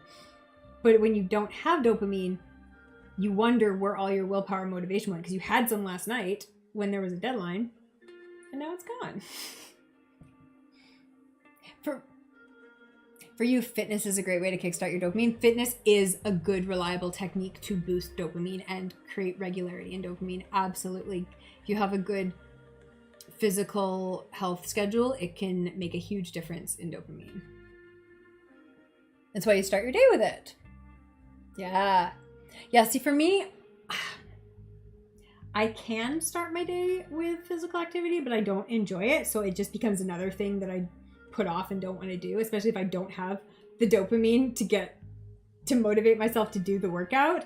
I would much rather work out in the afternoon, because then I'm a little bit more, like I said, I don't wake up in the mornings because my dopamine is naturally very low in the mornings. So yeah, I've done the morning workout things.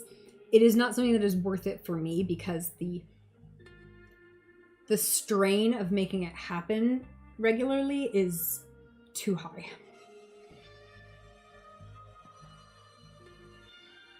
Sadly, you can't do that as a student. You'd have to wake up at like 4:30. Yeah, see, like for a while when I was a student, I woke up and went swimming before class. And yeah, like I had to get up stupid early to do it. And I did it. Like I could do it. I made myself do it. But it wasn't worth it in the end. Like I stopped doing it after a while because I'm like, I'm just... Half the time I would be energized for the rest of the day, and the other half the time I would be exhausted for the rest of the day. So I'm like, this isn't even consistently energizing, so not worth it. Yeah, you need that sleep because you're a night owl. So ADHD also correlates with nocturnal tendencies because, again, it's a dopamine regulation error, and frequently your dopamine is not regulated in the way a neurotypical person's dopamine is regulated, where it is produced with sunlight in the morning and it stops being produced when sunlight goes away. For me, it's produced when the sunlight goes away, And that's why nighttime is my most active time, because my dopamine kicks in after the sun sets, not when the sun rises.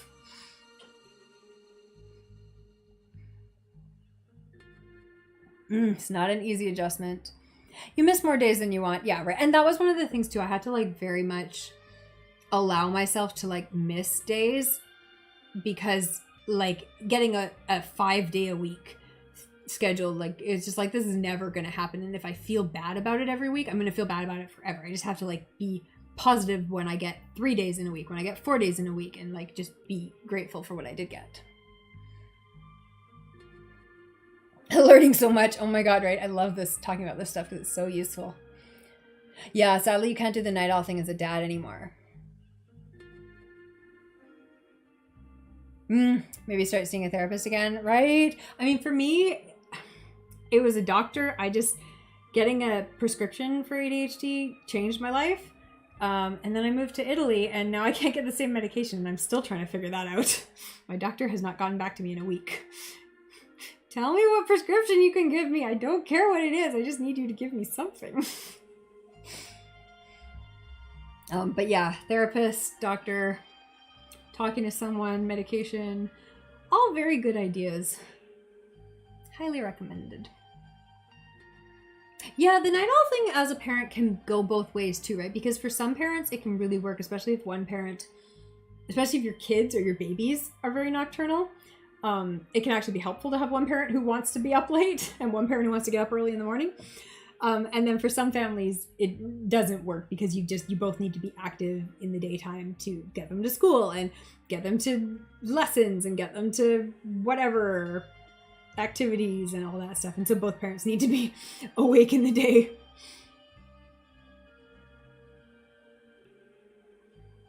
Yeah, it must be exhausting. It's a new hurdle. Big now and choose a lot of your time. You have hyperfixation where you drop everything else, but you never thought of any of it. Like, isn't that like normal? So, I mean, again, too, we have a lot of this kind of talk in our society right now of all of these things that are like not neurotypical. It's like, well, this means you have this condition. It's like, well, actually, it's a spectrum, and pretty much everyone who's neurotypical also does these things to some degree. Like, pretty much every human being on the planet does some of these things to some degree. It's just when it starts to be to such a degree that it's impacting your life in a negative way that you should deal with it, right? Like, most people will hyperfixate on something that's normal and natural. If you hyperfixate on something that is the wrong thing when you have a paper due, now you have a problem. So like, I would do that thing where I would have 2 days to write a paper, and I would spend the first night awake, ready to write my paper, but I would hyperfixate on something completely different. And by the second night, I've now been awake for 24 hours. My paper's due in 24 hours. I guess I better write the fucking thing. And I would finally do the thing. But like, I spent the entire yesterday, like 12 hours straight, researching something completely different. It's like, that's a problem. That's a dysfunctional trait. Whereas if you have free time and you spend 6 hours, playing a new video game or reading a book or learning something on Wikipedia, sure, that's a hyperfixation, but it's not impacting your life. That's fine. Yes, and hyperfixation can be a benefit if you can prime it to work for you. That was one of the best. I did learn this hack in high school or university, which was to roll with your, you know how like when you have to do something, but instead you clean your whole house, but actually your house needed to be cleaned because you hadn't done that for a month. Work with that, to use that. Like whatever it is your brain doesn't want to do, but there's something else you also need to do that you've been putting off. And you're like, well, I could do that. Do it. Like use it. Take advantage of that avoidance to do the bigger thing by doing one of the other things that now doesn't seem so bad.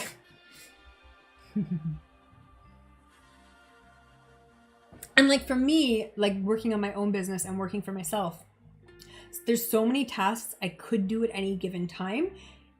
If my brain wants to hyperfixate on one that I didn't write down on my schedule, but like it's kind of on my to-do list, it's just I wasn't planning on doing it until next month, but my brain's like, no, actually you need to go on Canva right now and like make all these graphics. I'm like, well, okay, I I guess I'll do that now. Like, it needed to be done eventually. Canva is also such a goddamn dopamine hack. I've said this before, but Canva is like a little dopamine machine.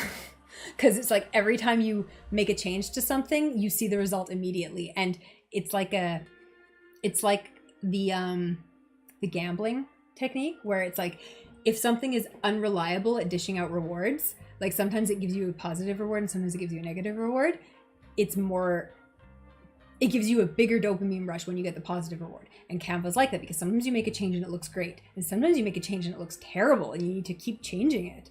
And it's unpredictable. You don't know when a change is going to work and when it's not going to work. And so it's like a little slot machine. Such a fucking dopamine machine.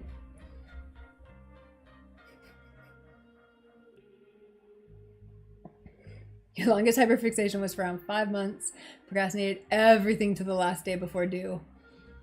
And see, that's also the other thing too. Like, if you're relatively like good at schoolwork and good at testing, you can get by with procrastinating like that, right? Like it's fine. You can still get great grades. And then you get to a point where you're only graded on your final exam and a midterm. And suddenly it doesn't work anymore because you can't learn an entire semester's worth of material in one night. Whereas in high school, yeah, you can learn like a week's worth of material, even a month's worth of material, even maybe a semester's worth of material, because high school goes a little slower, you know, in a night or two. Because you probably had a bunch of tests before where you actually already learned most of it. Then you get to college and that doesn't work anymore. Yeah, productively procrastinating, exactly. Yeah, like use it. I get pretty much all of my cleaning done like that. Except now I have a habit. A year or two ago, I started a habit of trying to do at least one cleaning task before I go to bed at night. And I have to remember to not exhaust myself before I go to bed or I won't do it.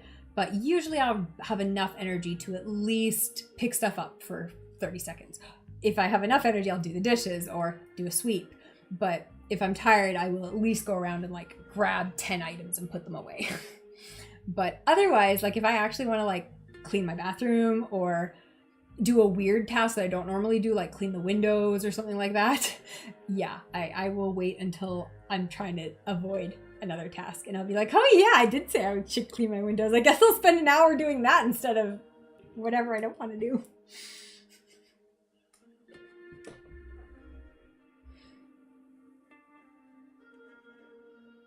I mean, you can try hard. Yeah, in middle school, you literally only got A's, but in high school, your grades dropped a lot.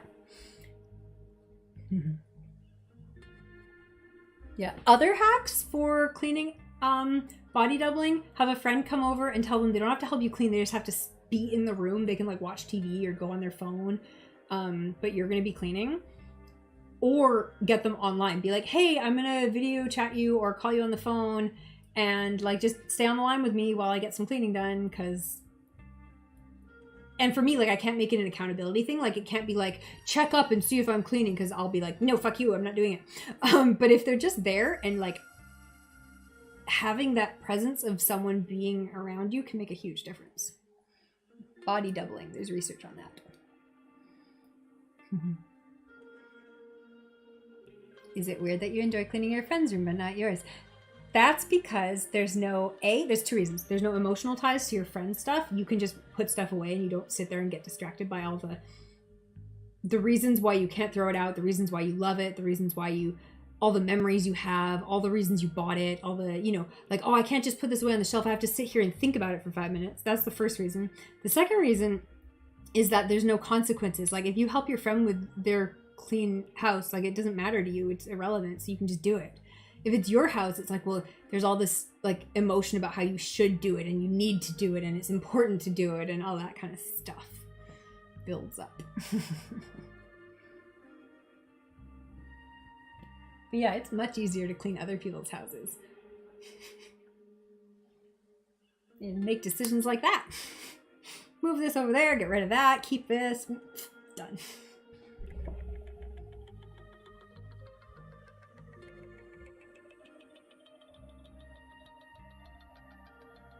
Cleaning your own space. If I don't do this, who will it bother? Exactly, right? When you want to help someone else, it's like, oh yeah, I can. This isn't even difficult. I can do this.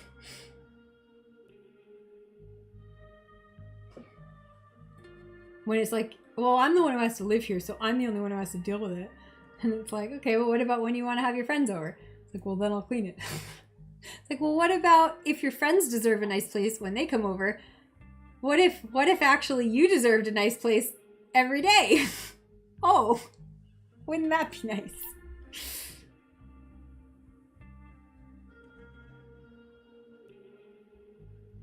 The biggest hack I ever learned to keep my house clean as an ADD person is to be intentional about any horizontal surfaces. If it's a horizontal surface, it better have something that lives there intentionally, because otherwise it will be filled with junk and that junk will never leave because there's nothing else that's supposed to be there. So I can't do the whole like minimalism flat surface with nothing on it. Like it looks nice, but a week later it's filled with crap. But I can do a nice little layout where it's like, this is a flat surface and it has this type of item on it. Like that shelf has a plant and some candles and that kind of stuff. And it's like, that's fine. As long as I keep a plant and some candles and some jewelry on that shelf, it stays clean. If I tried to make that a clean minimalist shelf with nothing on it, it would be full of crap in like 3 days. So don't leave horizontal surfaces with nothing on them because it won't last. Have an intentional thing that lives on that horizontal surface, because then if you put junk on it, you're like, hey, wait, this is the spot where candles live. Let's get rid of these pens. They don't live there. Whereas otherwise, if it's like, well, nothing else lives there, the pens can stay there for now, I guess. Like, yeah, I know the pens are supposed to go back in their cup, but they're not bothering anyone over here. This shelf wasn't doing anything. It was empty. And then a week later, it's full of like 500 other things. So I don't try to leave flat spaces in my house because I can't handle them. And I learned that about myself.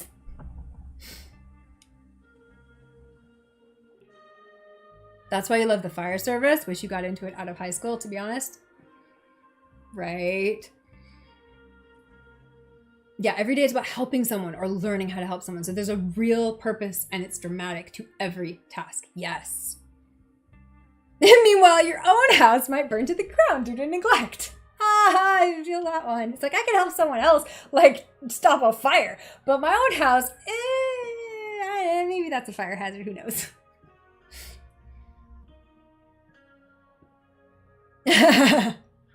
Okay, so I'm so happy that if you're learning things from the conversation, because I wish I had had this kind of conversation when I was younger, because like I said, I beat my head against a wall, sometimes literally through my entire university degree, and it was not a fun experience.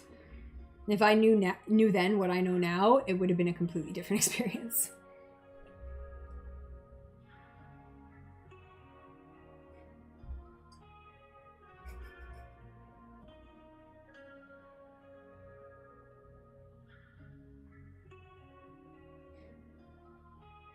I don't think if I have any other good hacks for like cleaning or schoolwork or anything. Yeah, my biggest hack for schoolwork is just body doubling. Like, get a friend, and they do not have to be a friend who is studying the same thing as you. They don't even have to be studying. You just need a friend in the same physical space as you or online, but physical always works better, but online works too, because it's more reliable and consistent. Like, it's not difficult to find someone streaming on Twitch. It might be difficult to get someone to physically come to your house or go to their house for hours on end. But yeah, have a physical person who is in the same room with you, and your studying will go much better. Or a digital person on Twitch.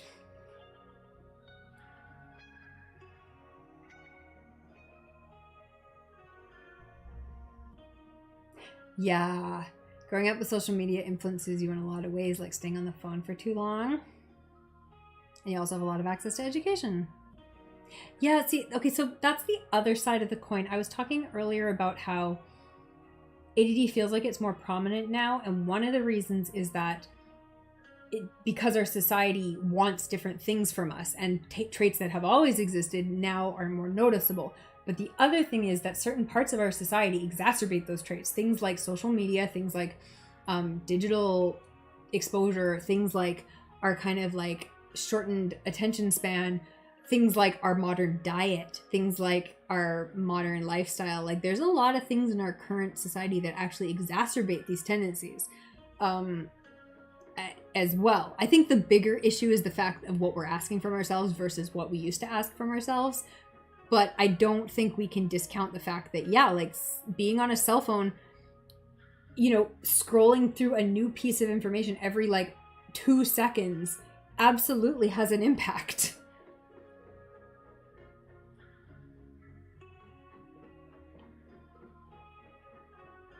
And I think that's something super important for people too, to consciously try to minimize, right? Like if you're one of those people who like never looks at what you spend your free time doing, it will only exacerbate. Like it's the same thing when people like, and I like horror movies. This is kind of just an example of one of the areas where it can get really nasty really fast, is like people who get into like really gory horror movies and then nothing's gory enough and then they need the next level and the next level and the next level. It always has to be worse and worse and worse.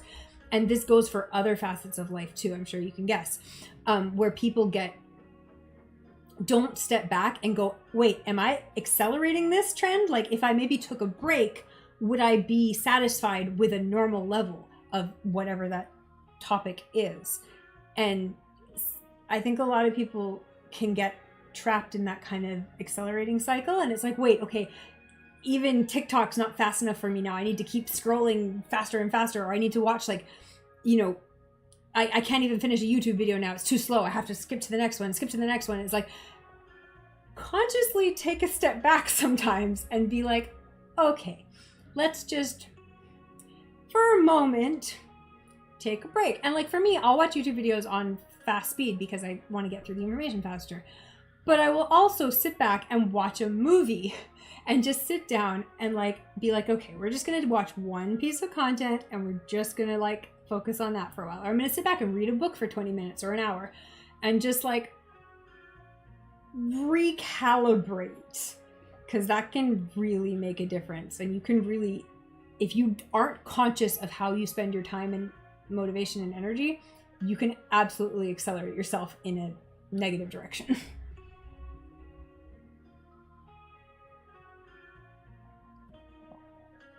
Yeah. And that's the thing, like people are like, instant gratification is so bad. And it's like, well, it's not bad. We love instant gratification. Why wouldn't we want to be instantly gratified? That's great. The fact that that is possible in our society is something we have actively worked to achieve. Like we worked to get here and it worked. We can do it. But if that's the only way you can be gratified, now it's a problem. Instant gratification is great when you need it, when it's good. If there is no other type of gratification for you, now you have a problem. Now you need to like slow down, step back and be like, okay, what else should I be capable of finding joy in? What else did I used to be capable of finding joy in that I can no longer find that in? Because if you used to be able to do it, you can get back to it. You just need to like recalibrate and reset and like focus on how you got there before.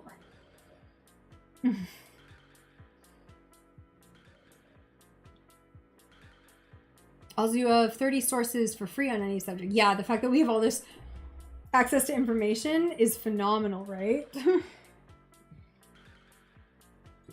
Where was I? What was I actually doing here before I got distracted about ranting about ADD? For you, it's games, right? And games are like, that's the other thing. Video games are like video games and social media are consciously designed to tap into those brain circuits. So like, and I think we are teaching this in schools now, like teachers actively talk to students about like, hey, be careful because they are manipulating you. They are actively, intentionally manipulating you to spend more time here. So like, be aware. But the research that we have on that is not keeping pace with the research on how to manipulate people. So people have to be careful about that because yeah, these companies, and not even maliciously, just because there's a lot of like people who are like, oh, it's these evil companies. But a lot of it is just people who like made a game that they love and they think it's really cool and they want more people to enjoy it and spend time enjoying it. So here's ways that make people play it more. So obviously that's a good thing. Let's put more of that in the game. Like, you know what I mean? It doesn't have to be this big evil intentions. It can just be people being like, oh, my game's even better. People like it even more when I do this. So let's put more of that, right? And I think that's important to recognize too. It's not all evil. It's just natural. It's just we're very good at it now.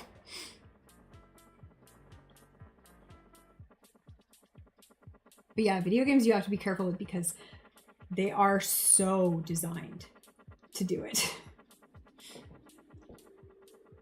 Yeah, we can lose focus on our surroundings in a society adapted to a fast lifestyle.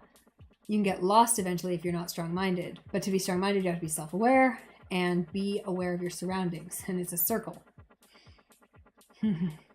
Circle of hell. Yeah. Exactly. And I think as a society, we are talking about this stuff, which is good. Like we do discuss, you know, how these platforms manipulate and how they can lead to behaviors that maybe otherwise wouldn't happen. And just being aware of these things is important.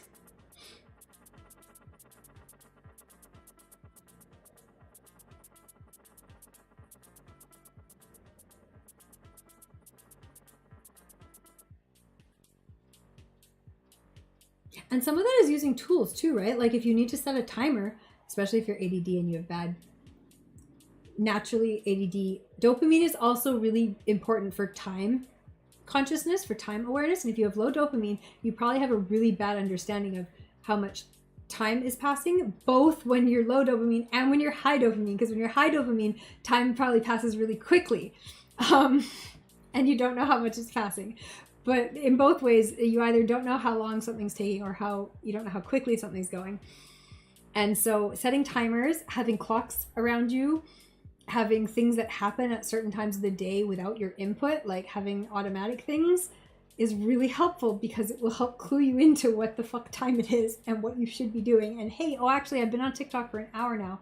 I guess I should stop and do the next thing on my to-do list. Because for me, TikTok's on my fucking to-do list because it's part of my marketing plan. But if I'm not careful, I would spend like 6 hours on it, right? And on the wrong TikTok, because I'd be like on my fashion TikTok and be like, oh shit, I need to be on my my design, my art TikTok. Like I wasn't supposed to spend 6 hours on fashion TikTok. I need to post to my art TikTok. Like, but being on there was intentional. Like I needed to be on there.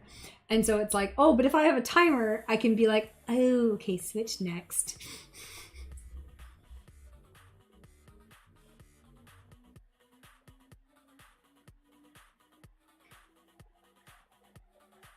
We got into this topic deep. See, this is like the hack for me. If you want, I have a rant redeem because I will just go off on topics because I like talking about this kind of stuff. So yeah, definitely. I don't know, now you feel like you push the design of your game around the dopamine rush?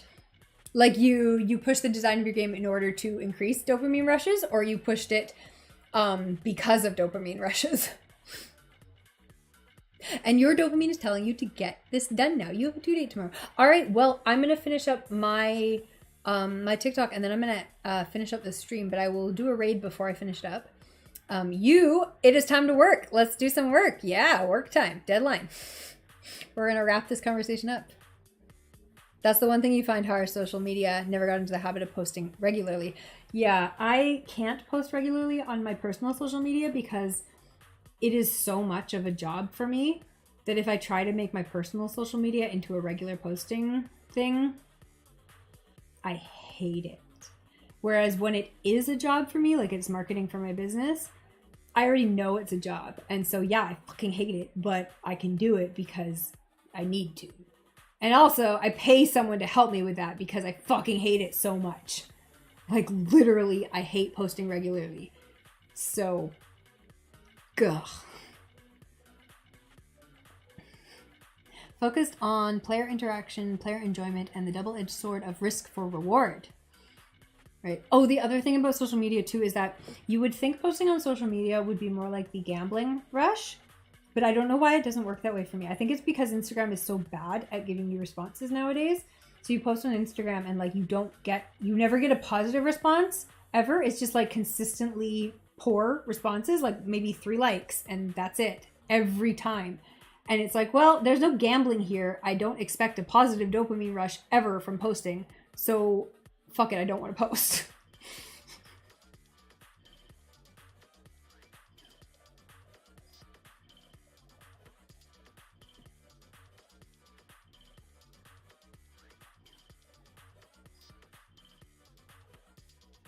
I mean, I think those are all like the right things to focus on, right? Like interaction, yes. Enjoyment, obviously. And like risk for reward. Like that's kind of what makes the game interesting, is making those choices, right? Like here's what could happen and here's a decision you have to make, right? So like I think that's like kind of, I think those are all like appropriate things to be focused on to make a game enjoyable, to make a game good. Like all those dopamine hacks are, you know, in our brains for a reason. Like that's why successful games have them, because they work. Because those are what makes a game fun and playable and enjoyable.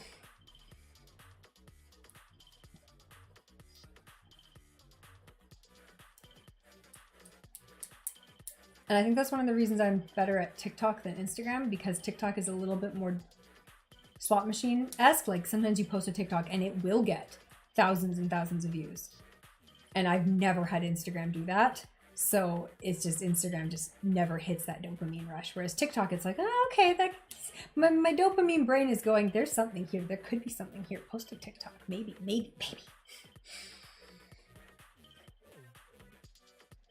You should run a game. Yep, no more procrastinating. Do your thing. Do your thing. All right, I'm going to finish this. I keep saying this. I'm going to finish this stupid caption and I'm almost done.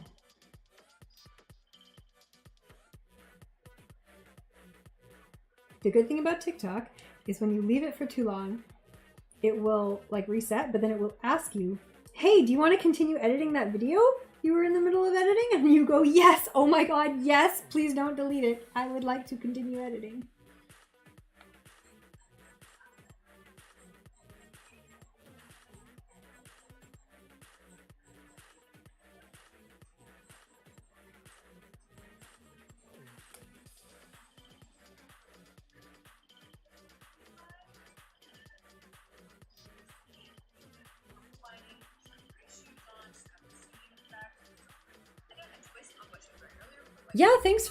Thanks for discussing all of that. I really enjoy those kind of discussions. I find it so interesting to talk to people about this kind of stuff and hear other people's takes and experiences. And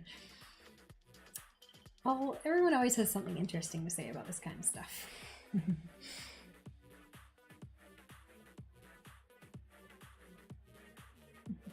Make sure you give a follow if you haven't, because we end up on these talks frequently.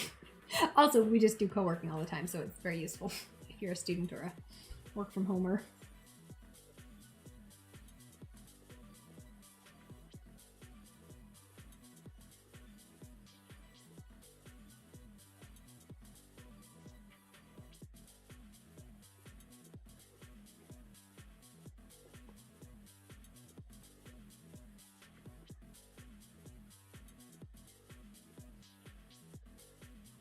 I forgot this caption was weird because it talks about captions.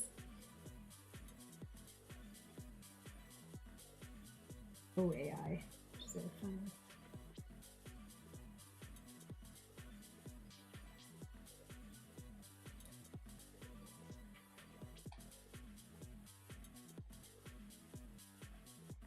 Like, the last line of this caption about captions is, who knows, maybe your after party TikToks will go viral and become the next big meme or joke. Hashtag TikTok. What the fuck? Oh, AI, you're so funny. The rest of the caption is fine though. Well, the beginning of the caption is fine. The Met Gala after parties where the real fun begins.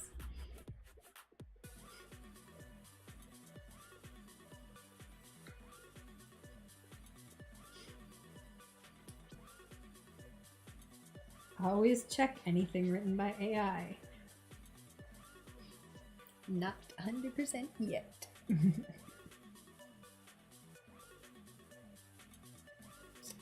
Oh yeah, okay, it does feel familiar now.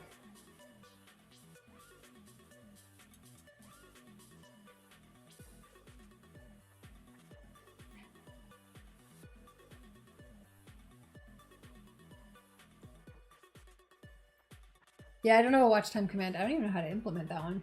If anyone knows, shoot me a tip. I don't. A lot of my commands have been written by other people, by mods, because I just don't have the time to learn how to write commands. Although I have actually written quite a few of them myself. If you check the commands list, there's like a ton of fucking commands for this channel. There's like 100+ commands for this channel. So there's quite a few of them. Do I have humans I like to play with? I do. I have the Dork Tales group, which is on Twitch at Dork Tales. I play with them. I used to play with them more frequently, but since I've been moving lately, I'm not in any regular games, and I missed like the last like charity stream, which is when I usually play a one-shot game. But I also try to play with some of my other friends on a semi-regular basis. We've actually been doing really good the last like month. We've been playing like kind of once a week, almost every week. So that's been good. Even if it's just two people who show up. But that was kind of the goal, is like play something even if it's just 2 people. So that's been good. Which is why I've been so inspired lately writing games. But yeah, I would love to do more RPGs.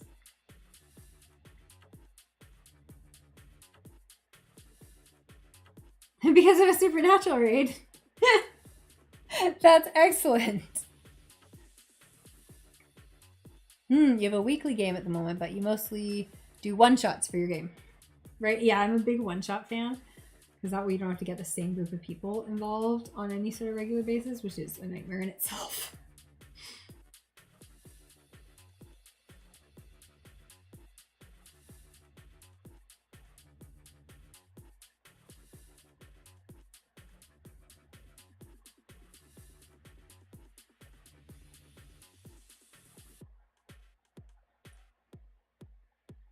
Mecca 30 and Mecca 2023. This was my last fashion TikTok I recorded now. Now I have like 6 of them to post over the next week. So those will be posting every day. Yay! And then this week for Art Club, I want to do some... I haven't decided if I'm doing it this week or next week. I want to do some fashion designs that are kind of Little Mermaid themed, because the Little Mermaid movie is coming out later this month. But I haven't decided if I want to do that for... Also, it's Mermaid, so I should do Mermaid Art Club this week, even if not for the Little Mermaid. Maybe I'll do Mermaid... generic mermaids this week, and then next week I'll do Little Mermaid. I'm gonna write it down. Art Club. Mermaid.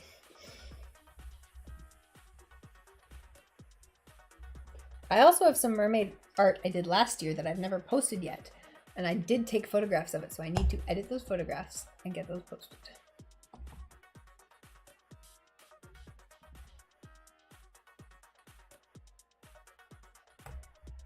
I have to write 2 pages and didn't make progress at all.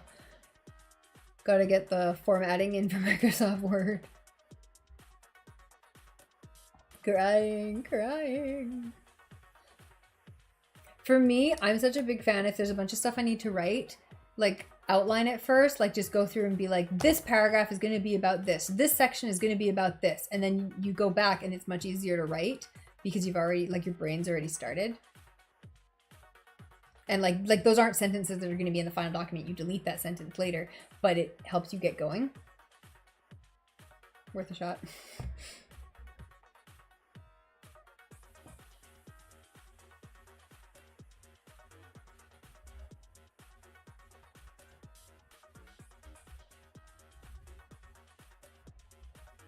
Yeah, like if you don't know how to start, write whatever part of it you do know. Like just be like, at some point I will talk about XYZ. And then you just like keep hitting enter and move that down the page, and then you start filling in before that, right? Like whatever you can fill in. Or like write point form notes. Like, you know, if you have a couple paragraphs of points or whatever, like just be like, point A from my research notes, point B from my research notes. And then sometimes you'll realize that you're already writing out sentences, because point C will just be you'll just write a whole paragraph and be like, oh, that's actually the final paragraph. That one doesn't need to be deleted. That's just right the way it is. And then you're on a roll. But like the only way I could write scripts for YouTube, because that was one of those things where you sit there and stare at a blank page, is I have to write my research notes as my script. So I just take notes, and then those notes just like slowly get more detailed and more detailed, and then suddenly they're not point form notes anymore. It's just a script. And that's similar for papers and projects like that. Like just literally write out your notes and then keep making them more and more detailed.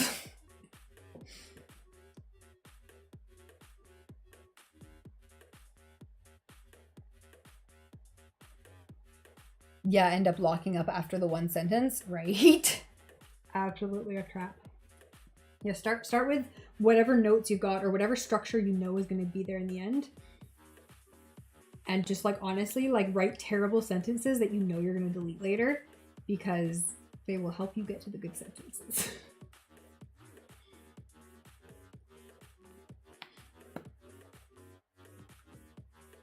I love it when you say walk the child like a dog. Oh, that's not offensive. I just think it's cute.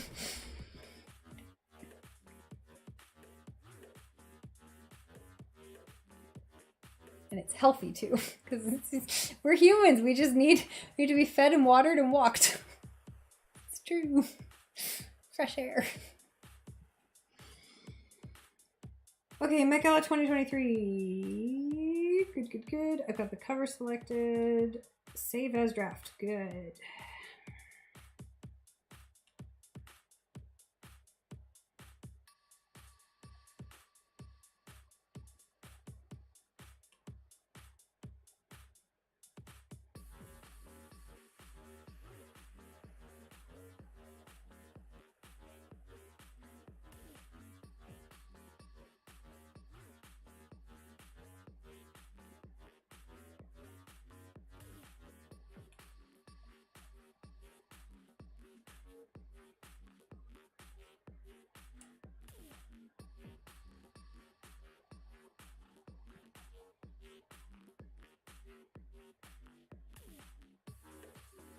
Fuck, I forgot about Primark. Primark is such a store for spending money.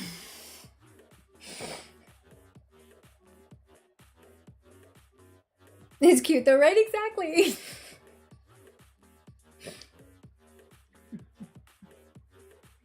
Fuck, I don't even know if there is a Primark in Rome.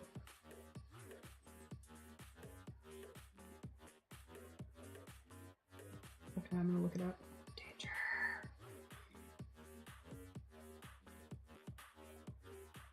Stop looking at cute things. Type for 5 minutes. And then come back and check the chat.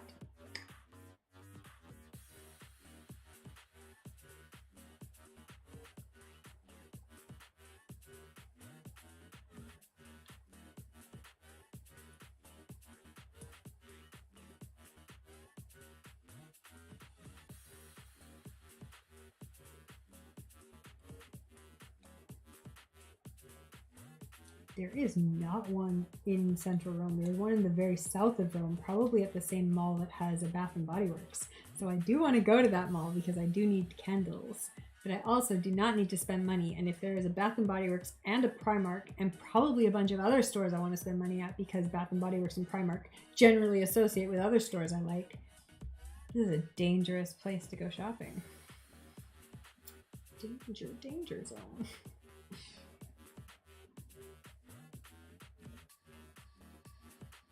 Someone doing fireworks again. There's been so many fireworks lately. I don't know if that's like a thing Rome does, or if it's like just like recently it's been a thing. I don't know. I just feel like I hear them relatively frequently.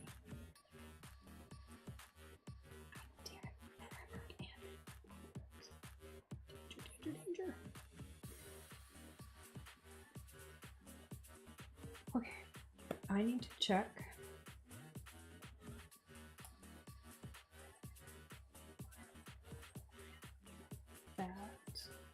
These posted to Instagram successfully.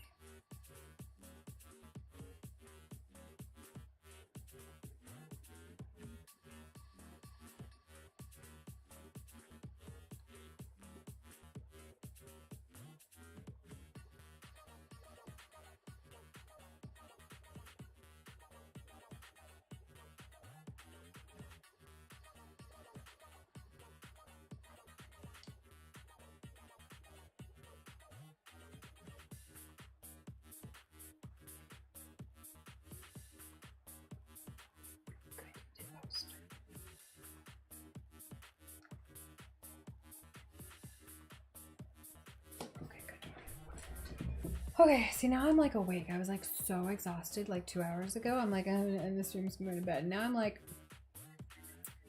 it's midnight, so my brain's awake again. Stretch my wrist. Hey, lovely Junie, how are you? I always read that as lovely Junie, so I like that too. I think that's cute. And a hydrate. Yeah, hydrate. Cheers. What are you up to today, my lovely Junie?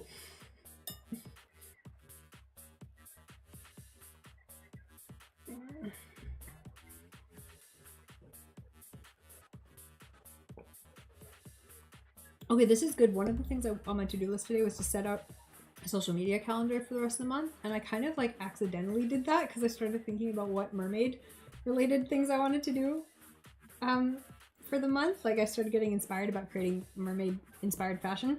I'm like, I should definitely do that for design club, and then I should also do some more for art club, and I basically wrote the content schedule for myself anyway, so look at that, easy. You're okay. Had so much fun. Excellent. What did you have fun doing? What were you up to?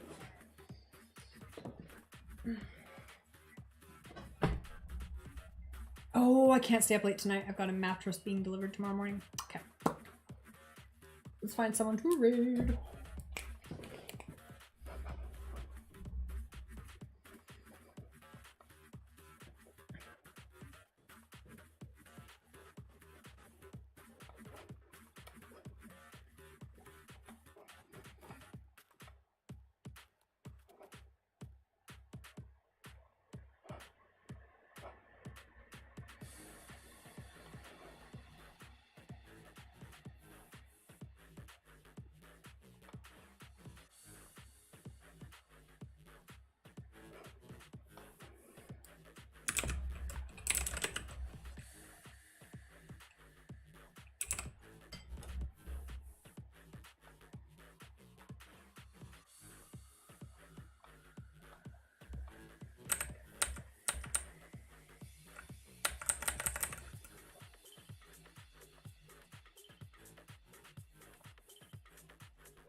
Oh, I forgot I changed my alert for raid last stream, but I forgot that now I need to make sure on all of my frames that it's actually resized to be bigger because it's supposed to like take over the whole screen when it happens now.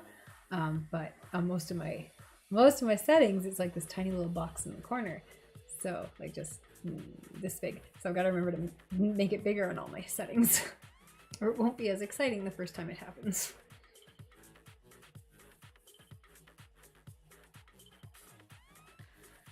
Yeah, you joined a streamer and made him laugh so bad and you played a golf game. That's excellent.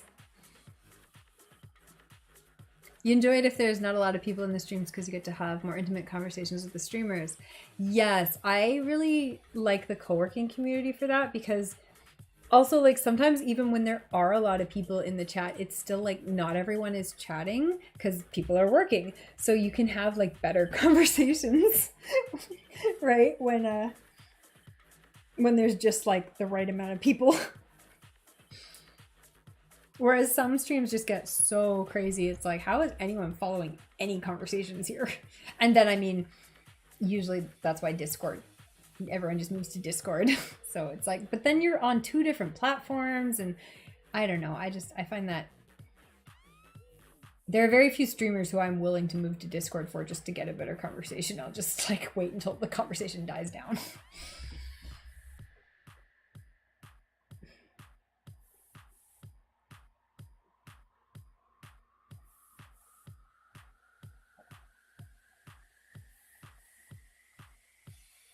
But also it is nice to have lots of people in the chat, because then there's more activity and more views and more... Twitch recommends you to more people and all that stuff. So yeah, it's kind of like balance, right?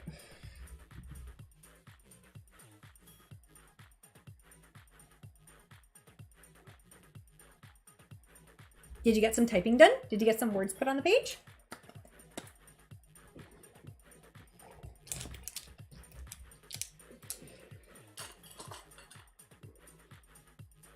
Yeah. Yes.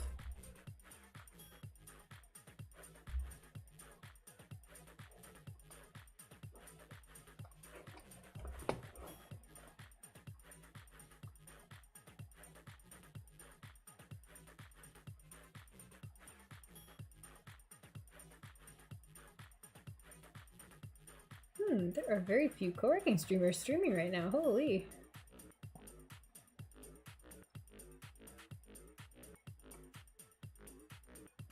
Who is this? Who's someone new? Some good art streamers streaming them. Maybe we'll do an art stream instead.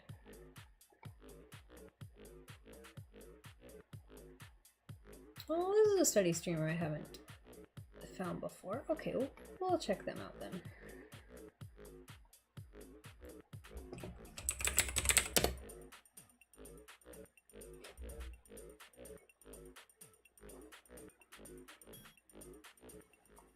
This is Extelso. Oh, who's been streaming for 9 hours and 46 minutes. Alright, well, they might be finishing up soon. But it also looks like they're about to come off a focus break, so good timing. Let's go give them a raid. You got a head start! Yes! Success! Victory! That's what we're here for. That is the whole point of this stream. Help people finish their papers.